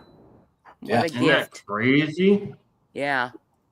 Dude, I was just, I mean, obviously I was fucking speechless when I got it because she worked on it for like, I think 3 months. Jeez. I mean, it was a long fucking time. But we, like, most of the lines in fact, I think all the lines she said, I typed up because she said, what should I say? What, like, how can we integrate the story into this and blah, blah, blah, blah, blah. And I said, okay. So I kind of started typing this shit up and sent them to her. And, you know, she had to film all this stuff herself. And you know how lines are when you're making a video. I mean, you never get it right on the first time. You always do it over and over. And she's got this costume on, all this shit and backdrop and all this stuff. And she sent me all these backdrops. She's like, okay, which backdrop do you think is the best? And there's like 4 of them. And I'm like, I don't know. This one looks cool. So like she ordered that one. And she's like, okay, which wig? And I'm like, this one. So I'm just like, what is this woman doing? I'm like, Jesus Christ, I've never met her. You know what I mean? So she put all this effort and work into this video. And I'm like dying, like, oh, what is this? What the fuck is this chick doing? You know what I mean? So when I got it, I couldn't believe it because you should watch it on her channel because this whole like third person, it wasn't that sharp. You know what I mean? Like if you go into her channel, it's a lot sharper. I know. I started sharing it. following It's a her. little. What's up? I started following her when you know, she had popped in when I was on your show. Well, she does a lot of videos, as you can see, but this one just blew me away because it's technically. Is it reposted on your channel? No, this is only on her channel. You definitely need to repost it on yours. I'm sure. Well, I give you permission. No, it's like I forget. She wanted to keep it on her channel, and she said I can like use it. Like we just watched it and stuff, and she said I can use it. I just don't. Unfortunately, I forget too much shit. I do too much shit. I forget to use stuff that I have that I could use, but I forget and shit. So it's easy to forget. But anyways, yeah, she has on her channel. So when I saw it, I couldn't fucking believe it. And I mean, her AI stuff that she works with, she was taking pictures from the book and animating them. And I'm like, that's my drawing and it's alive now. That's what was weird to me is my drawings are moving. I'm like, what the fuck? But anyways, and then her own imagery and lights and music, like she, the song she picked, she had to go through all this music. Just a lot of fucking work. So fortunately, you know, on YouTube you can, send her money, whatever you call it. Fuck you do. You click the little. Is that the super chat? Is that what that is? Well, not really. That's a live thing. It's like a gifting them thing and the money. Anyways, now I'm just doing PayPal with her because, I gave her a little chunk of money for the video, but YouTube takes 35%. Yes. So I'm like, well, what the fuck? Fuck this. So, so now we finally connected our PayPals. So when she did the that short that we watched of just her face talking about the campaign, I was able to PayPal her money, and they only charge like $5. Like they take $5 out of what and I'm like, okay, that's a hell of a lot better because I want her to get the money, not YouTube. You know what I mean? Yeah, of course. So, anyways, she's done a couple of these little projects for me, but this first video she did was nuts, and the fact that she did it on her own, like if I was like, hey, you seem like a hot model with a cool accent, could you do a movie? No, she was just like, I'm gonna make a video for you, and I was like, okay, and I had no idea like the extent of the video. You know what I mean? Like, what is she doing?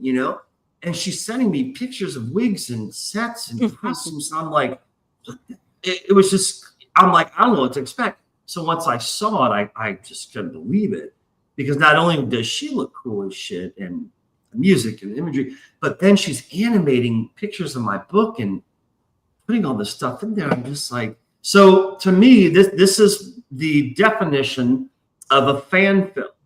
So I'm like, I have my fan film. Yeah. I have a fan who made a film for me that she made. That's fucking cool as shit. You know what I mean? So yeah, she gave me my first fan film. So I thought that was awesome. Done that you did out in the desert. What's that? So I think she got more done on that than you did out in the desert. She did, because the one in the desert, I had tons of footage, probably 100 hours of footage, and it fucking never did anything with it. We never, But no, and so as you can see on her channel, she, does all sorts of videos, but she stresses, it's the Danny Mystery Zone. All her Ancient Adventures, Australia's Biggest UFO Mystery. See all these? Mm-hmm. It's all mystery stuff. The fog, where's the fog one? Few of them, actually.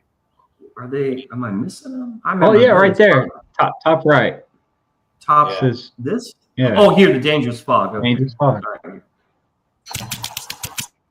These fucking ass. God, I gotta get that clean. Oh, whoops. Thanks. What's up? It would have been funny if as soon as you shifted it back, it hit you with Welcome, another mysterious head. mystics. We really need to talk about this creepy and dangerous fog, about a mysterious fog mystery, if you want to call it that. The fog that supposedly threatens our all well-being, because by now there are many new reports claiming to have discovered the truth about this fog. And these pieces of evidence, that's my footage news I gave her. updates I surrounding filmed this that here in North topic, I want to Carolina. explain to you in more detail today. But we can't just talk about the fog itself. We also have to talk, unfortunately, about the drones. Okay, real quick, I'm going to intervene here real quick. One night, I was on a walk because this fog came in here in North Carolina. You know what I mean? This was like last year sometime. And I filmed it with my phone as I'm walking, down the street and all this shit to the fields and woods and shit. And I'm like narrating as I'm talking, because it did look like something right out of a fucking horror movie. And I'm into that kind of weird shit. I love atmosphere and mood and stuff. You know what I mean? So she loved it. She saw it and stuff. And I guess I sent it to her, but somehow she had access to it. So when she made this little fog fucking video here, she didn't tell me she was using my video footage. Mm-hmm. And I saw it and I'm like, that looks really fucking familiar. I'm like, wait a minute. Yeah. She's using Right. my footage. I'm not mad. I was like, she's like, by the way, I used your footage. I'm like, oh, okay, well, thanks for letting me know. But it was just cute because it's like, I don't care. It's cool. I'm glad you got to use it. But that's how we work. Like, it's like we kind of we try to help each other out. You know what I mean? Yeah. But we are kind of different lanes, because mine's, comic, whatever, illustrated book, whatever you want to call it, and that kind of stuff. She's basically mostly YouTube stuff. In fact, I think all YouTube stuff. And it's like mysteries, and before was like, like horror movies and stuff. So we're close enough where we can kind of bounce each other off each other, you know what I mean? And help each other out with stuff. But it is kind of separate.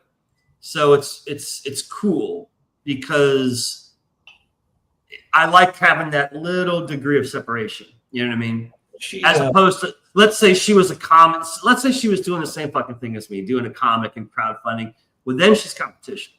And that sometimes doesn't go well. You know what I mean?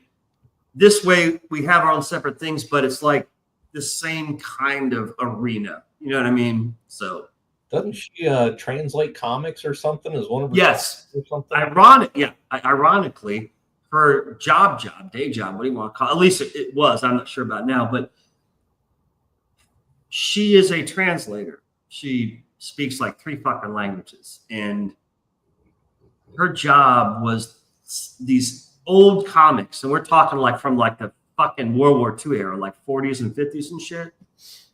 She was translating them from, I think, German to English or vice versa, like French to German or some fucking thing.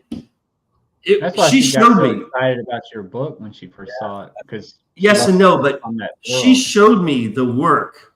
I said I wouldn't touch this if you paid me $1 million cash. There's no fucking way. This is insane. Because these comic books, you got to remember, this was back when they printed them on old printing presses. The boxes, everything is so small and crammed together, and all these words. And she had to go through all these. And I mean, basically, it was like a nightmare job. And it wasn't like she just had one comic. It was like she had all this shit to do. And so it was stressful as fuck. And just, it would have, I told her, I said, there's no way I would do this job. There's no fucking way I would even do this. So I felt so bad for her. But she did it. She got the shit done. Because this was like over the course of a long time. I don't know, half a year something. It's like it's like paleontologists, man. And they're out there. It was nuts. Dinosaurs with toothbrushes. Oh, dude, when she showed me, when she showed me the work, I got a headache just looking at it. I said, "There's no fucking way I would even touch this." And she's like, "Oh, this is why I get stressful sometimes because I'm stressed because I'm like, I would never. I'm like, you're better than me because there's no fucking way I would touch this shit." And I mean, I'm into fucking comic stuff more than you, but yet you're translating it. So, anyways. Yeah. So she's a character, man. She's a unique one. But again, she likes horror movies, though. She does. We watched. Yeah. She's into the fantasy. Dude, we watched horror movies together, and that's the other thing about this chick. She's crazy. I love her because she has seen some of the most fucked up horror movies I've never even heard of. And one night, and again, that's the other thing, is she is very tech savvy. Like on our phones, she got a movie on some free platform and linked it to me so that the two of us could watch an hour and a half movie together at the same time. And she's in fucking Berlin, Germany. I'm in North Carolina. How the fuck you do that? I don't even know. But there we were, and listen to this. I told you this. Yeah. Have you ever heard of this movie? It's called Black Devil Doll. DOLL. No. Black Devil Doll. Mm-mm. Don't watch it. It was so good. I watched it again as soon as it was over. I love this fucking movie. I laughed my ass off. I couldn't believe it. I said, Danny, this is one of the best fucking movies I've ever seen. She'd seen it before. She's like, oh, you'll love this. It is so fucking offensive and racist. It's insane. I'm like, how the hell the director's not dead is beyond me, because you would just have to see it. But it's about a doll, like a mannequin, right? Mm-hmm. And he's a black doll, but he is like one of those. Eek, help me out here. He's like a guerrilla terrorist guy in another country, like like a Taliban kind of thing or something. No, like African. He's got a beret and rainbow and beard, right? Like in Haiti or something. So he looks as or something. Yeah. I mean, it's just he looks as stereotypical, yeah, black as you can imagine, and he talks like a comical stereotypical black, like an exaggerated version of who's the guy from the Junkyard TV show? You know what I'm talking about? Bill Cosby. You talking about? No, the other guy, the red guy, something. Oh, Red Fox. It's like an exaggerated Red Fox. Yeah. Okay? And this fucking movie, this doll, of course, the 5 women are all like strippers and shit, right? So there's tits and ass everywhere. And I mean bush and everything. He basically fucks them all one by one and then kills them. A doll like this big is like humping them doggy style or whatever. Dude, it's just like every possible offensive thing you can imagine in modern day. Me of this movie has Team America, those dolls. Okay, so after I love this movie so much, I couldn't believe it. I watched it a second time. I said, "This is fucking genius." Then I researched the little company that made the movie and the director. Heavily influenced by Team America. Team America came out 3 years earlier, so I'm like, I knew it. These fuckers basically saw Team America, fell in love with it, and they said, "We can do this, but we'll just make it even worse. You know, we'll have actual nudity and." So basically, they have the Team America type puppet, except he's actually interacting with real life naked bimbo chicks. Is that what that is? What's that?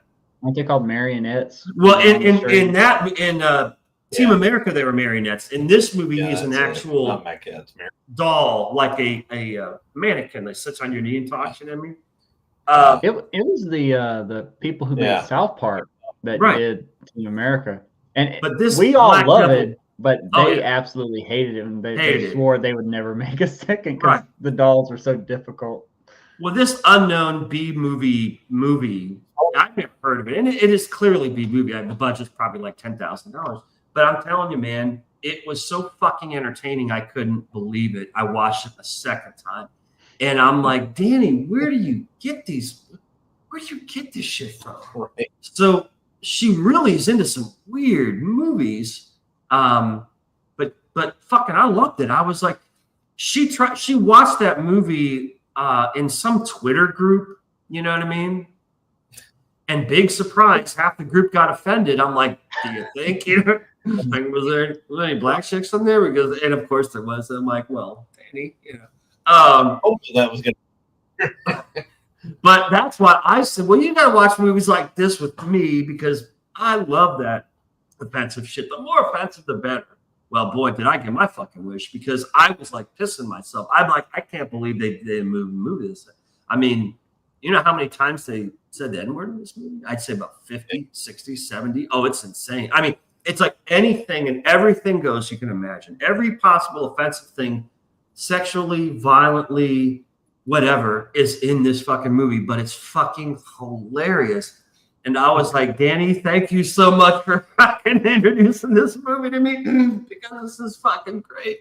So if you guys ever get the chance, it's called Black Devil Doll.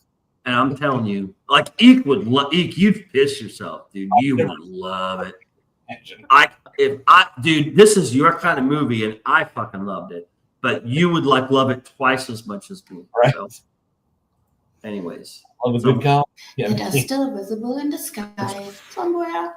According to the latest findings and videos from the internet, these two things are closely connected. Allegedly, the drones are responsible for all the strange things that are happening right now. And equally, I want to talk to you about some incredibly strange and creepy footage that was broadcast live on Fox News and that no one can explain, and that is now going viral on the internet and some other video as well. Very suspicious video. So what has happened so far, I will explain to you in more detail. Since the end of 2024, a dense, almost otherworldly fog has been enveloping parts of the US from Florida to Minnesota, and even parts of Europe, particularly Poland and eastern part of Germany. This isn't your average morning mist, though. People have reported it lingered for hours, sometimes even days, with a peculiar chemical smell like oil. But here's when it gets even stranger.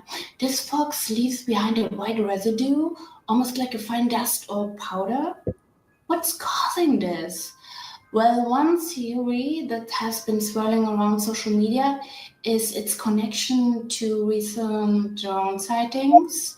Remember those mysterious drones over New Jersey and other states? Of course you do.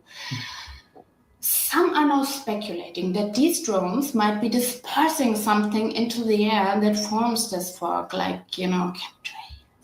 Could this be an accidental release or something more sinister? Let's talk conspiracy theories.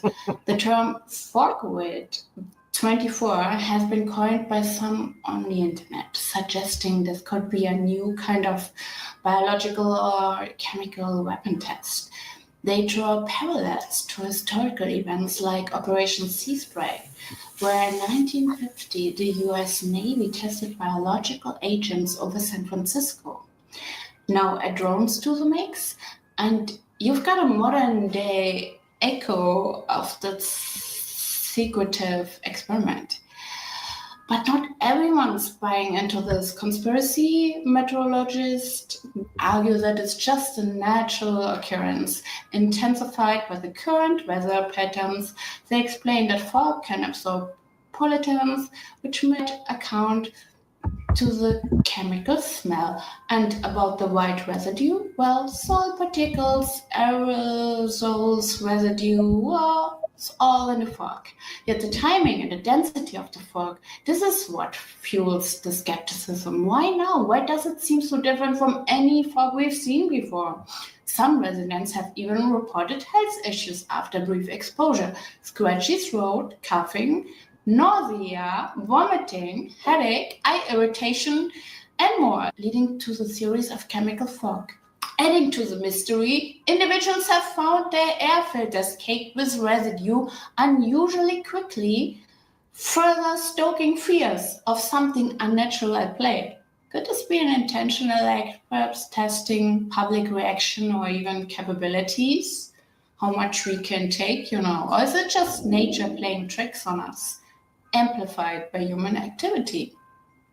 The government and local authorities have been somewhat tight-lipped, offering explanations that mostly align with natural weather phenomena.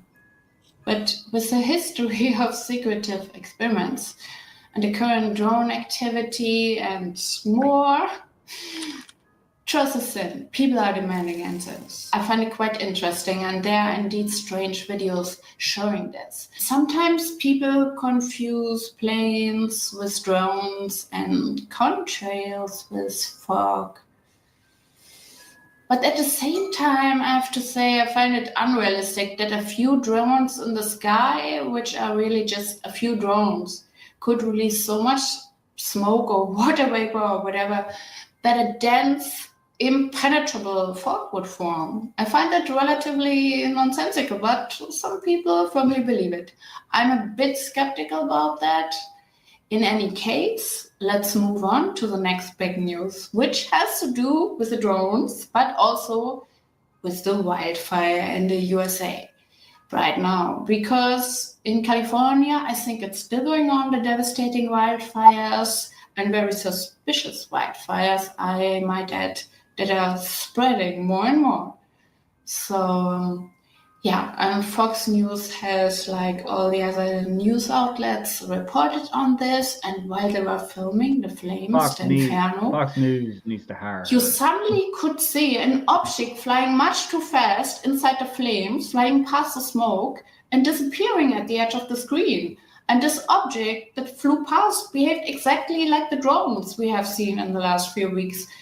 videos showing them accelerating from 0 to 100 in an incredibly short time and taking off. And in several videos, these strange objects were filmed in the flames, disappearing, sometimes even dispersing the flames, but no one is really reporting much about it. Many now believe that either these drones, orbs, or whatever are investigating the flames, trying to see what's going on, or they are possibly responsible for the flames, starting the fire.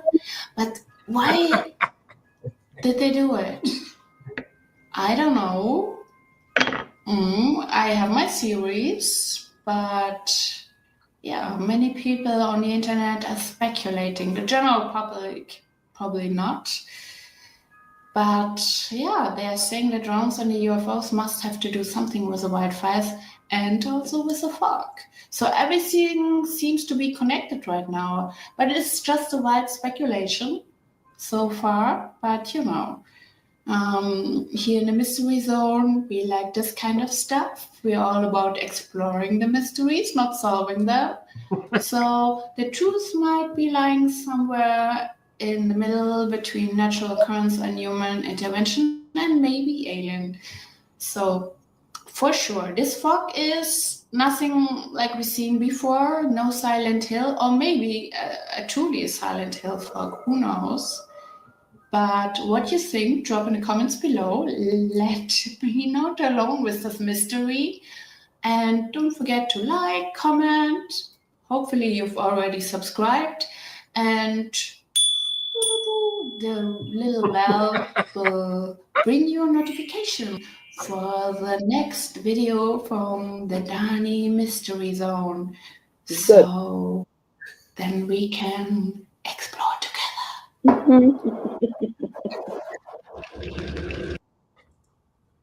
She mentioned Silent Hill. I, for one, wish I had like a legit pyramid head outfit, like a real pyramid, the big old sword. I'd wait. I mean, every time it get real foggy, I would just go walking through town. Dude. I've seen, because I researched Pyramid Head for I was looking for that Silent Hill, the artist, the concept design artist who designs the fucked up monsters and demons and shit. They just think differently. They see things differently. And so I'm like, okay, I've got to make my demons scarier. I'm like, I just started to introduce them. I have 3 introduced. And they're, the succubus, okay, a hot naked demon chick with wings, okay, cool. And the other 2 are very human-like because they deal in the human population. But I'm like, the rest of these demons got to be fucked up. They got to look ugly and fucking creepy and weird. And I'm like, I am not good at that. I'm like, I'm very, like, I'm good at like models. Like, ooh, how can this demon look sexy? You know what I mean? It's like, I can't have that. They need to be disturbing looking, like, you know what I mean? So I started researching the art of this artist that did the shit for fucking Silent Hill and all this stuff. They got fucked up shit. And obviously, Pyramid Head is one of them. The nurses are all bandaged up and shit. They were not, all his fucked up things. And so I'm seeing the patterns of how he does it and what makes him similar and all this. So I learned a lot just studying his art on how to make visually creepy or scary or horrific characters, basically, whether it's a person, a man or a woman or a monster or whatever. But it's a skill, it's a talent. And I don't have that naturally. I literally have to learn it. I'm like, how do I make a character look like bad? You know what I mean? Like, not drawn bad, but just it doesn't look cool. Like, you don't want to fucking come across this man or woman or thing. You know what I mean? I wonder who came up with the stuff from Hellraiser. You remember all the different stuff you had in Hellraiser? But and that's cool. But if you look at the Cenobites, that's more my style because they're black leather. They're humans, and okay, so they have chains and hooks, or their faces ripped apart, but they're still 2 arms, 2 legs, a head, and a torso. Yeah. You know, the Cenobite chick may have her throat open and bald, but she's got good bod. Well, I'll just put a bag over her head and bang her. You know what I mean? Right. That's me. That's what I do. This Silent Hill shit is completely different. It's fucking creepy. Like, that's fucked up. Who the fuck thought of it? And I don't think that way. So I had to like kind of dip a toe into that realm and say, I know how to do it. And so Pyramid Head was one I researched the most, along with others. And then in doing so, you see the fanatics. Dude, there are fanatics that love Pyramid Head. Women and men. Women are sexually aroused by Pyramid Head. I'm like, what? Oh, it's weird, dude. It's just there's just go out when that definitely. The cosplay. I mean, it's there's female Pyramid Heads. Of course, the hot cosplayers have to have a female version of Pyramid Head. You know what I mean? So there's that. Yeah, there's like a whole fetish thing about the nurses. Yeah. Oh my God, well, like the nurse. I was lucky enough to meet one at a Comic-Con. I got video of that shit. Did you ever see the picture I posted? She's posing with me. No. I'll see if I can find this. Give me a minute. Kurt, did you ever see a movie called The Keep? That sounds, I've never seen the ad. I don't know if I saw the actual movie. You should see that sometime. The Keep. It's 80s, early 80s, I think. Yeah. I remember the ad. Just a second. All right. Where's my fucking... It's a movie. I mean, it's like this castle, but it wasn't meant to keep things out. It was meant to keep something in, Yeah, that was an interesting movie. Let's see if I can. Hold on, I'm looking up. I gotta find this photo. Fuck of the comic. I'm trying to find. I have so many goddamn folders. That had Scott Glenn in it too. What's that? That had Scott Glenn in it. This came out in '83. Oh.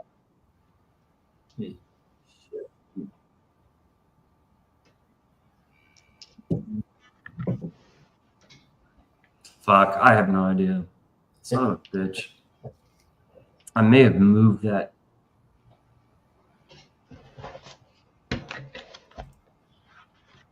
I don't know. But anyways, at one of the Comic Cons was this fucking chick cosplaying one of those nurses.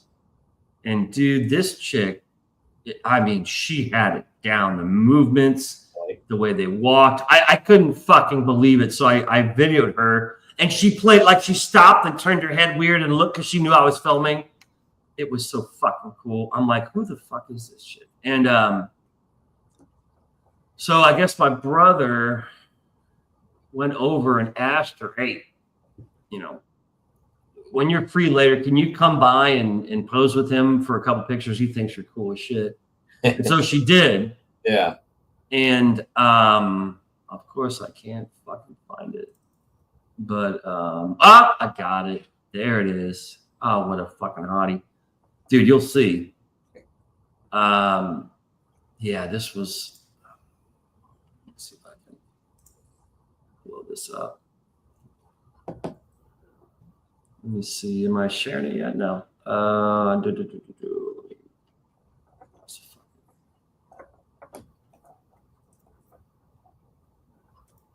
right. Here.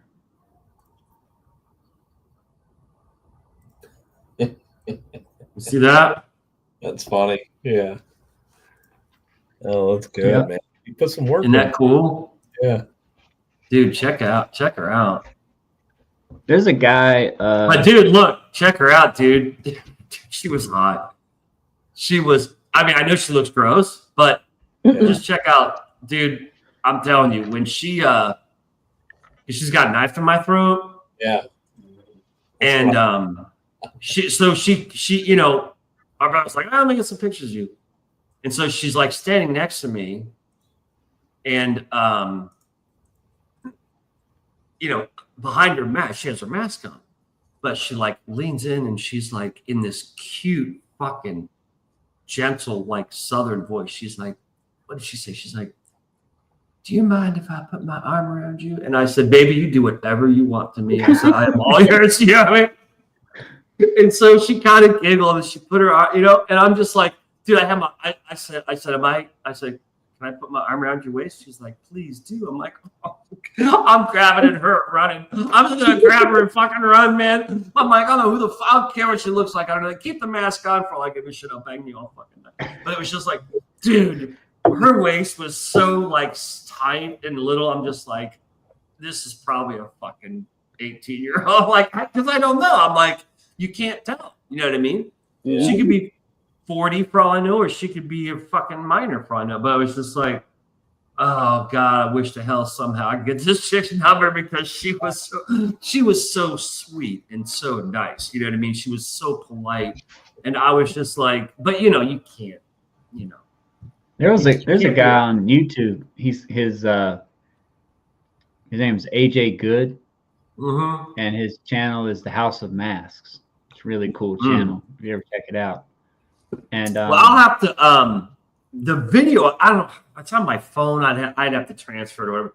But I saw her walking across the from my booth, and in the movie how they walk, they're all like yeah, they got that jittery thing, dude. I mean, identical. And I'm like filming it, and I'm like laughing, going, holy shit. Well, of course, it's a Comic-Con, so everything echoes. So she heard me. So she stops and turns and turns her head and looks at me in that weird way. And I'm like freaking out, going, holy shit. So she knew. I was like, wow, this is fucking amazing. So she came back a second time, and that's when my brother grabbed me. He's like, hey, my brother thinks you're cool as fuck. You know, post. She was fucking cool. I don't know who the fuck she was, but goddamn, she had that down, dude. Amazing. So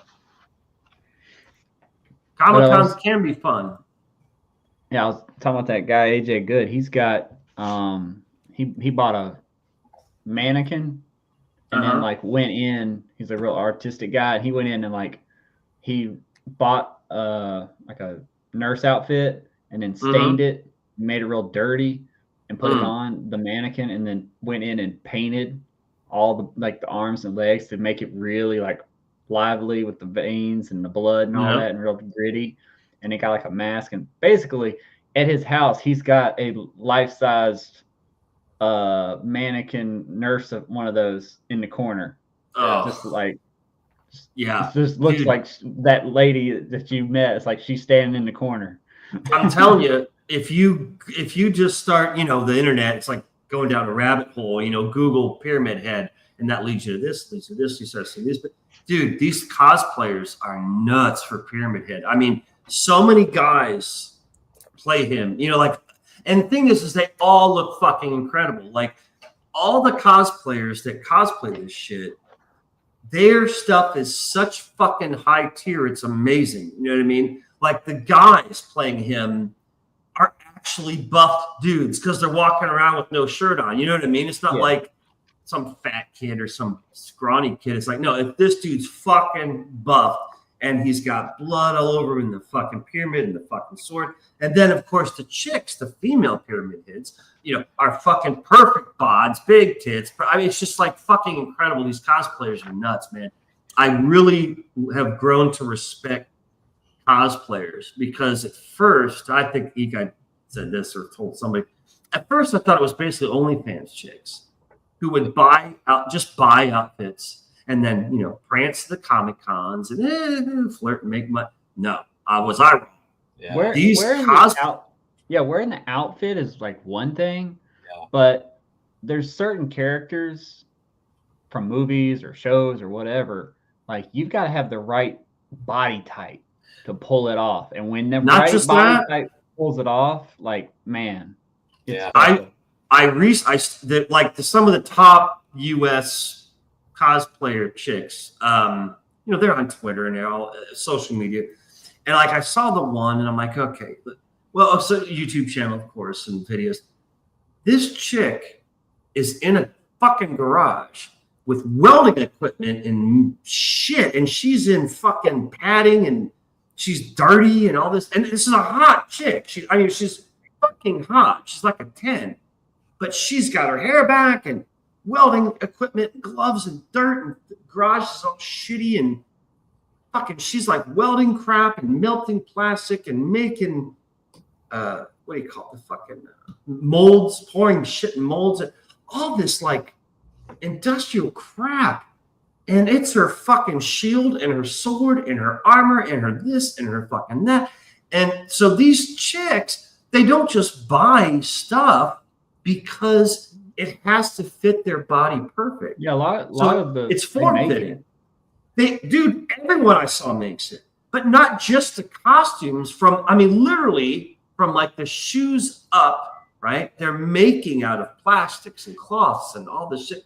But then the fucking shields and the swords, the weapons, or these chicks make all this stuff themselves because one, they're obviously perfectionists because it looks exactly like the ones they're playing. You know what I mean?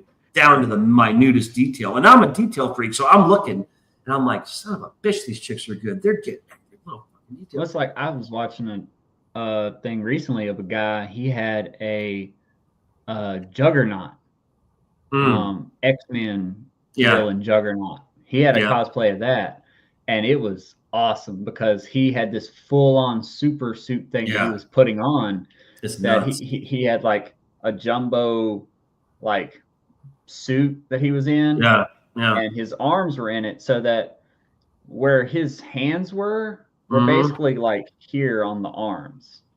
Wow. So the Juggernaut costume arms were way bigger. So he just had these long closed fists. Mm-hmm. So his hand would be about here. And for the legs, his entire leg was the thigh of the suit. So he had the full, the lower half of the leg in the boots. And he would have to climb up and step into those shoes and kind of, I guess, tie his feet in. So he was walking on these stilts so that he was like 10 feet tall walking through the crowd in this giant Juggernaut suit. Like, that stuff's so cool. Many, many years ago, when I was young, I went to a Halloween party. And while I was at the Halloween party, you know, everybody's got their costumes on and stuff. And there was this one guy, he was the actual homeowner of this party. He had a really nice Freddy Krueger outfit. So he had like the shirt, the really nice silicone mask, the real, you know, metal glove. Like, it was really great. And that works out great because Freddy Krueger, he's a normal sized guy. Right. And so Freddy's walking around the house telling everybody, hope you're all having a good time. And, you know, it's all good. But I went into the living room. And when I went into the living room, that's when shit got real. Yeah. In the living room was a guy who I didn't know at the time, but he eventually became a friend of my circle. This man named Glenn. Glenn was 6'8". Wow. And Glenn was dressed up as Jason Voorhees. He had the legit Jason Voorhees outfit. So he had the full rag shirt, the silicone bulky head with the strands of hair, and the mask.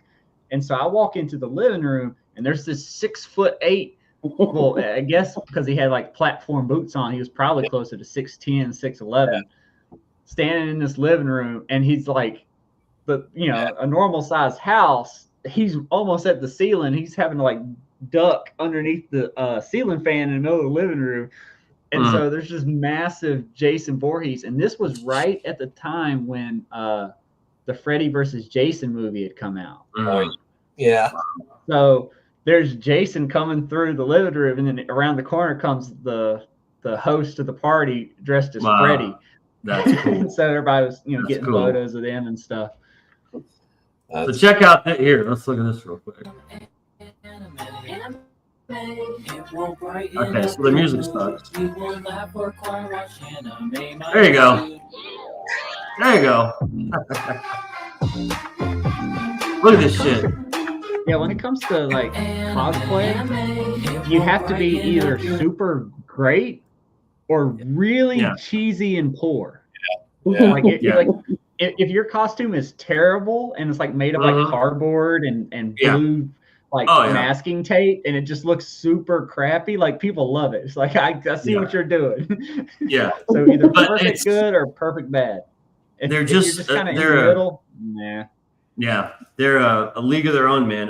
Like I said, and this was like 3, 4, 5 years ago, because on Twitter, I'm seeing these fucking model-looking chicks in these awesome armor and weapons, and I'm like, who the fuck are these bitches? You know what I mean? And again, I just assumed it was OnlyFans chicks. You know what I mean? Just showing up, and no, they fucking take months and spend their own money, thousands of dollars, on these costumes and props. And then they go to a con and they enter contests.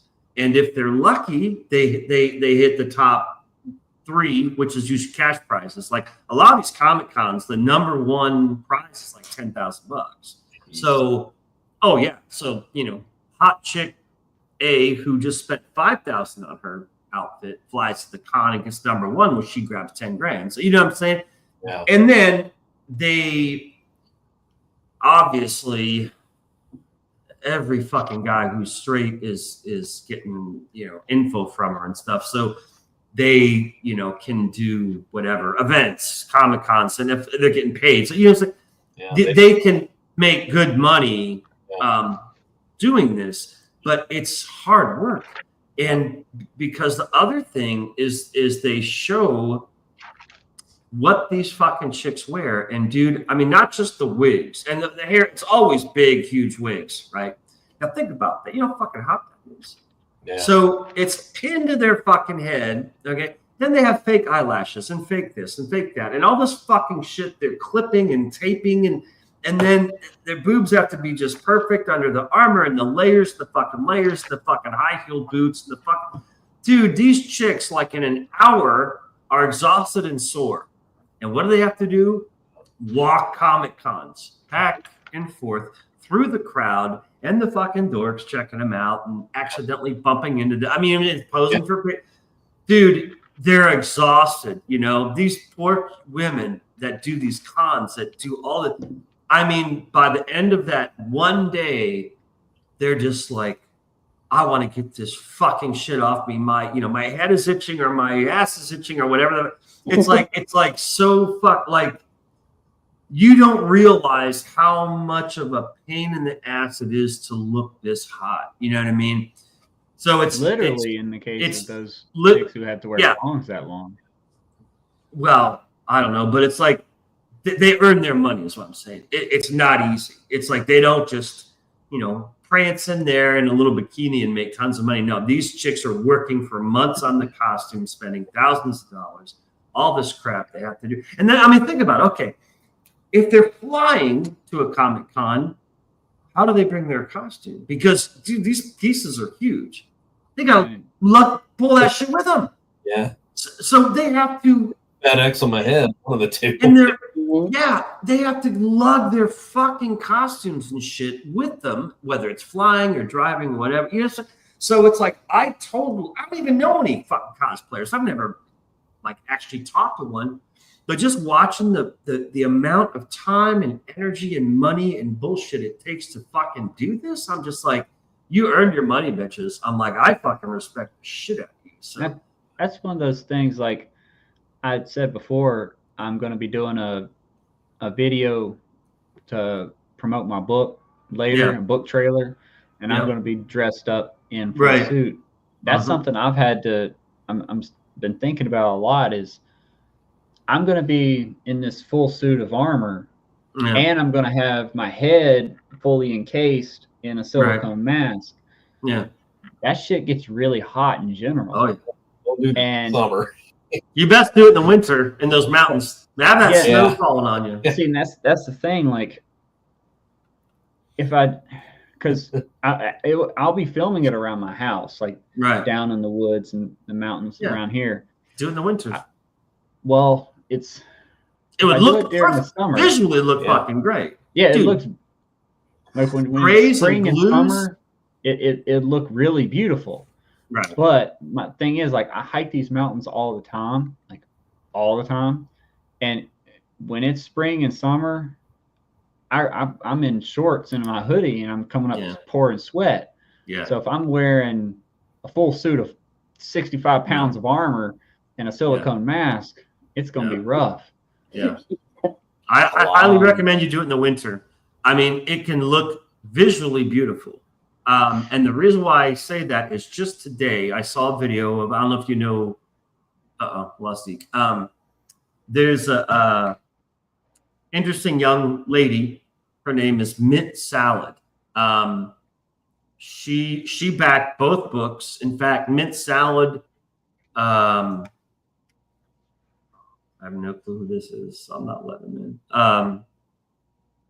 No, sorry. But hold on.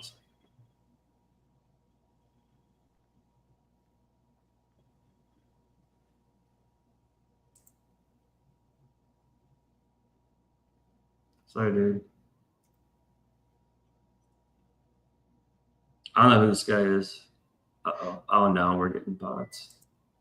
Yeah, you put that link in the comment section. Yeah. I wonder if they booted Eek. Can I delete that link? I think I can. Yeah, when you was, before I came on. That's the thing is, it's like, you fortunately you can see, who pops in down here. Yeah, if I don't recognize them, I'm down backstage. Like I here's you, there's me, there's Eek. Now Eek's blank. So when you was gonna send me the link, like I was checking my Yahoo and looking on X. I'm like, where's he sending the link? And then I went back to the YouTube just to see what you were doing, and I seen the link there. And I was like, oh, okay, can I click that? And here I am. Yeah, I think they're that's the third one. There's lots of them popping in. It only takes 4 hours, but suddenly everybody wants to be. Yeah. Well, the thing is like if one, there's several people that have clicked the link to get in. Just 3. They're guys. They're all. I don't recognize them. Man. They're bots or God knows what. But I got rid of the links. But there's Zeke. Sorry. I mean, that's the thing. Hey, welcome back. Did you get kicked or what happened? No, I started losing you guys again. You're all okay. Up. Well, dude, 3 different foreigners just strangers tried to come in, as in, they're seeing the link and they're clicking on the link. But this is our chance. But the thing is, it's like I can see you motherfuckers. They wanted to come and sell us crypto. It's like if I don't recognize the name or the face, I'm not letting you in the fucking chat. And so it's like, I banned one of them, the other 2 I just kicked. I don't know what the fucking difference is, but it's just like dumbasses. It's like, now if you were some hot chick, cleavage, that's another story. I'd be like, I'm coming in, baby. But it's like, dude, you look like you're from the fucking Philippines or something. I gotta fucking let you dumbass in. Me show boobs. Let me. I mean, at least be like, she starts, hey, do you want some crypto? I'm like, we'll talk about it for a minute and we'll see, Well, what happened is maybe bounce up and down in that chair real quick. Well, what happened is you'd let him in and it'd just be some Indian guy. Well, the one dude looked like he was from, I won't be mean, but they looked like foreigners, all 3 of them. So they you know what I'm saying? And their names were weird and everything. So I'm like, okay. So whatever. Earlier, anyways, well, hang on. Okay, it's going on 1 a.m. here. What do we want to do, kids? Are we gonna keep going? If we are, I'm taking a break. You guys don't have to, but I'll just. I'm practically falling asleep. I figured because I'm getting a little antsy. I would say let's 5 minutes and let's wrap it up. So Tyler, you have all sorts of shit going on with your future book. We know what's going on with you. Christy, thanks for all of your advice, what you've been given. And Christy, just for my dumbass, like I said, my campaign's going another week. So if you are able to, if you know of anyone who would be interested in that kind of thing, because you've seen the trailer and you see the campaign, just fucking get them, Is that what you're looking for? Are you looking to go like get on some podcasts? I just need more backers. And however, no, I'm not saying like work for me. I'm not saying, oh, go out there and promote me. No, I'm just saying, no, I'm just saying like if I could get you a couple of hookups to get on podcasts, I'm sure that's something you'd appreciate. Yeah, but you know what? I would say not now. It's almost too late because no, it's never too late until the campaign's closed. Well, yeah, but I mean, I could probably do one, maybe. Like if you found something this week, but I need at least 24-hour advance because I'm like right now, like tomorrow to me is shot. I have someone coming over in the afternoon. My sleep's fucked up, everything like that. So it'd be, but like later in the week, like near the end, sure.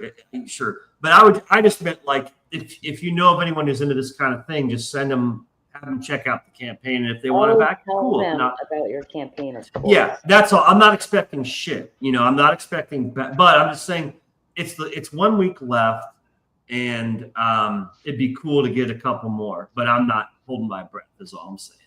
But you've seen the campaign, so you know what it's about. And again, you know about Danny and her channel. Hopefully we'll start. She's been she's just been really busy. I haven't seen her much on Twitter for shit. And I haven't seen her in chat. But again, the time difference, she's 6 hours ahead. So she's probably just waking up now. You know what I mean? And Eek, what's going on, brother? What's your campaign? What are you promoting? Nothing yet. I'm still trying to come up with a business thing, so I can, score as much money back from the tax man as possible. Since I hear you. New ways to do that, but I got to get a business. Well, if I can get any shred more of success, I don't know, somehow I'd love to hire you to do something for me, like campaign wise, book wise. You know what I mean? Like. I don't know what. Recently that I can have chickens and bees in my town now. That's cool. Oh, that's what I was going to tell you, Eek. Eek, the potential backers, just like whoever the fuck you think is interested, just remind them, say, hey man, this thing is done in a week. So if you're interested, you may want to get on it this week because you know what I mean. My older brother text about it too and see if he's got he was in the Navy too, so sweet. My older brother, he might know somebody. Well, just let him know 1 week and then it's done. So what else? So okay, well, like I said, I think let's wrap it up. Does anyone else have anything to add? We're up on 4 hours, so yeah, we're good. If you ain't liked the video yet, be sure to click the like button. Right. Oh yes. Yeah, definitely. Please like. Sort of, the bots that invaded, they should have at least liked the video. Yeah. I always thank you guys for that because I always forget that. I remember to promote my campaign, but I still forget to say click the like and subscribe and all that shit. Even if you foreigners who want to come in, like my channel, I don't give a shit. That was funny. You have to like it before you can get in, right? Yeah, at the very least, brother. It's like I don't know who the fuck you're from, Pablo, but help me out here, brother, before I have you in. So, you gotta ask like a. Sorry. Okay, here, dude. They came in the private chat. Julius Lascaris, Landon, Florida Master, and Evan Todd. Yeah, they were leaving comments. I seen them on the screen. Okay, well, that was in private chat. How the fuck are they in my private chat? Oh, because it was at the bottom. The fucking they're at the bottom. They're at the green screen. The back. Oh, they were in private chat. Yeah, that's why we didn't. They were. I never have had anyone type in private chat, but that's when you can chat when you're not on.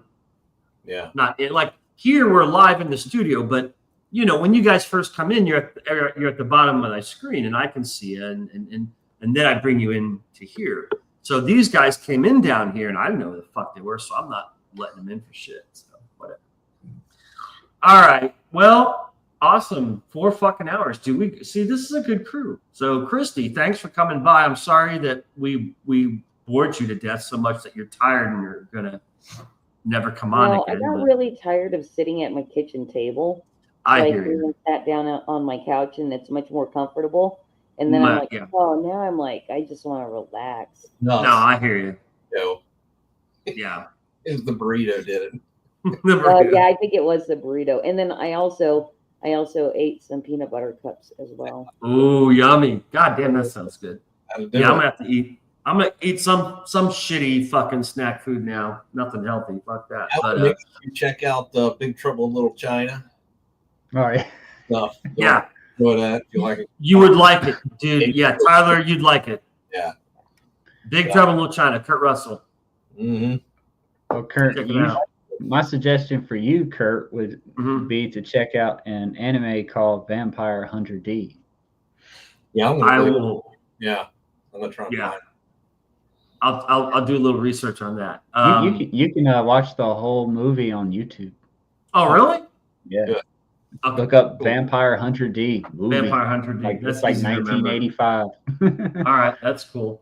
Well, again, thanks for hanging for 4 hours, guys and gals. And we've got to do this again sometime.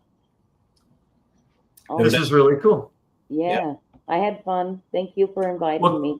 And Christy, I'll just have to say again, because I'm not sure if Tyler heard me, but I said it was very nice meeting you.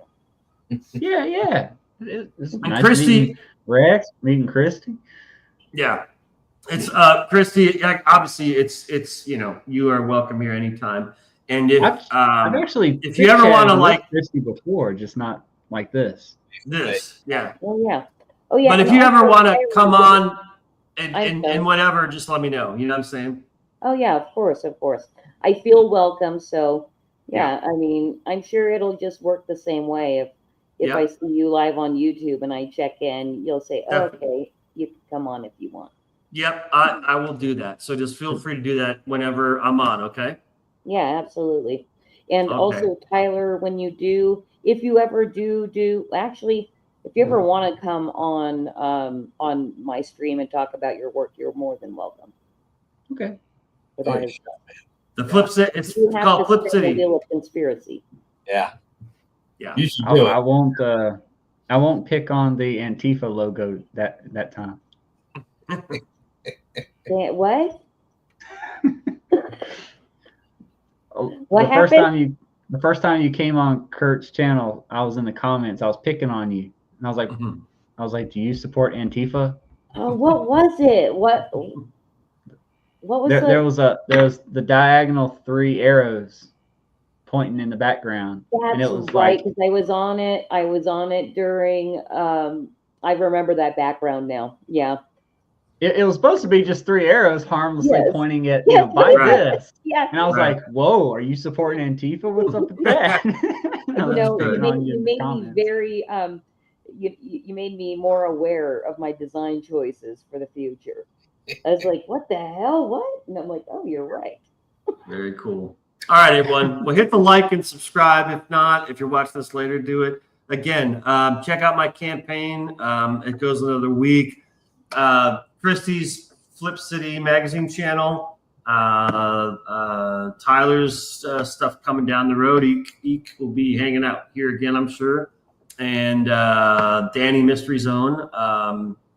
Check her channel out too. So anyways, gang, it was cool. We got to do this again sometime. I'm liking this. I'm liking this 3-4 person chat. This is kind of cool. So yeah. All right, guys. Let me know when you're going to go live so I know when to look at least. Yeah. Okay, Chrissy, I'll just do the same thing. I'll just let you know in advance. Say, hey, I'm going to be live tonight. So if you're around, feel free to come by. It's just like an open invitation for you. Fantastic. All right, cool. We'll talk to you guys later. All right. Good night, everybody. Thanks. See you guys.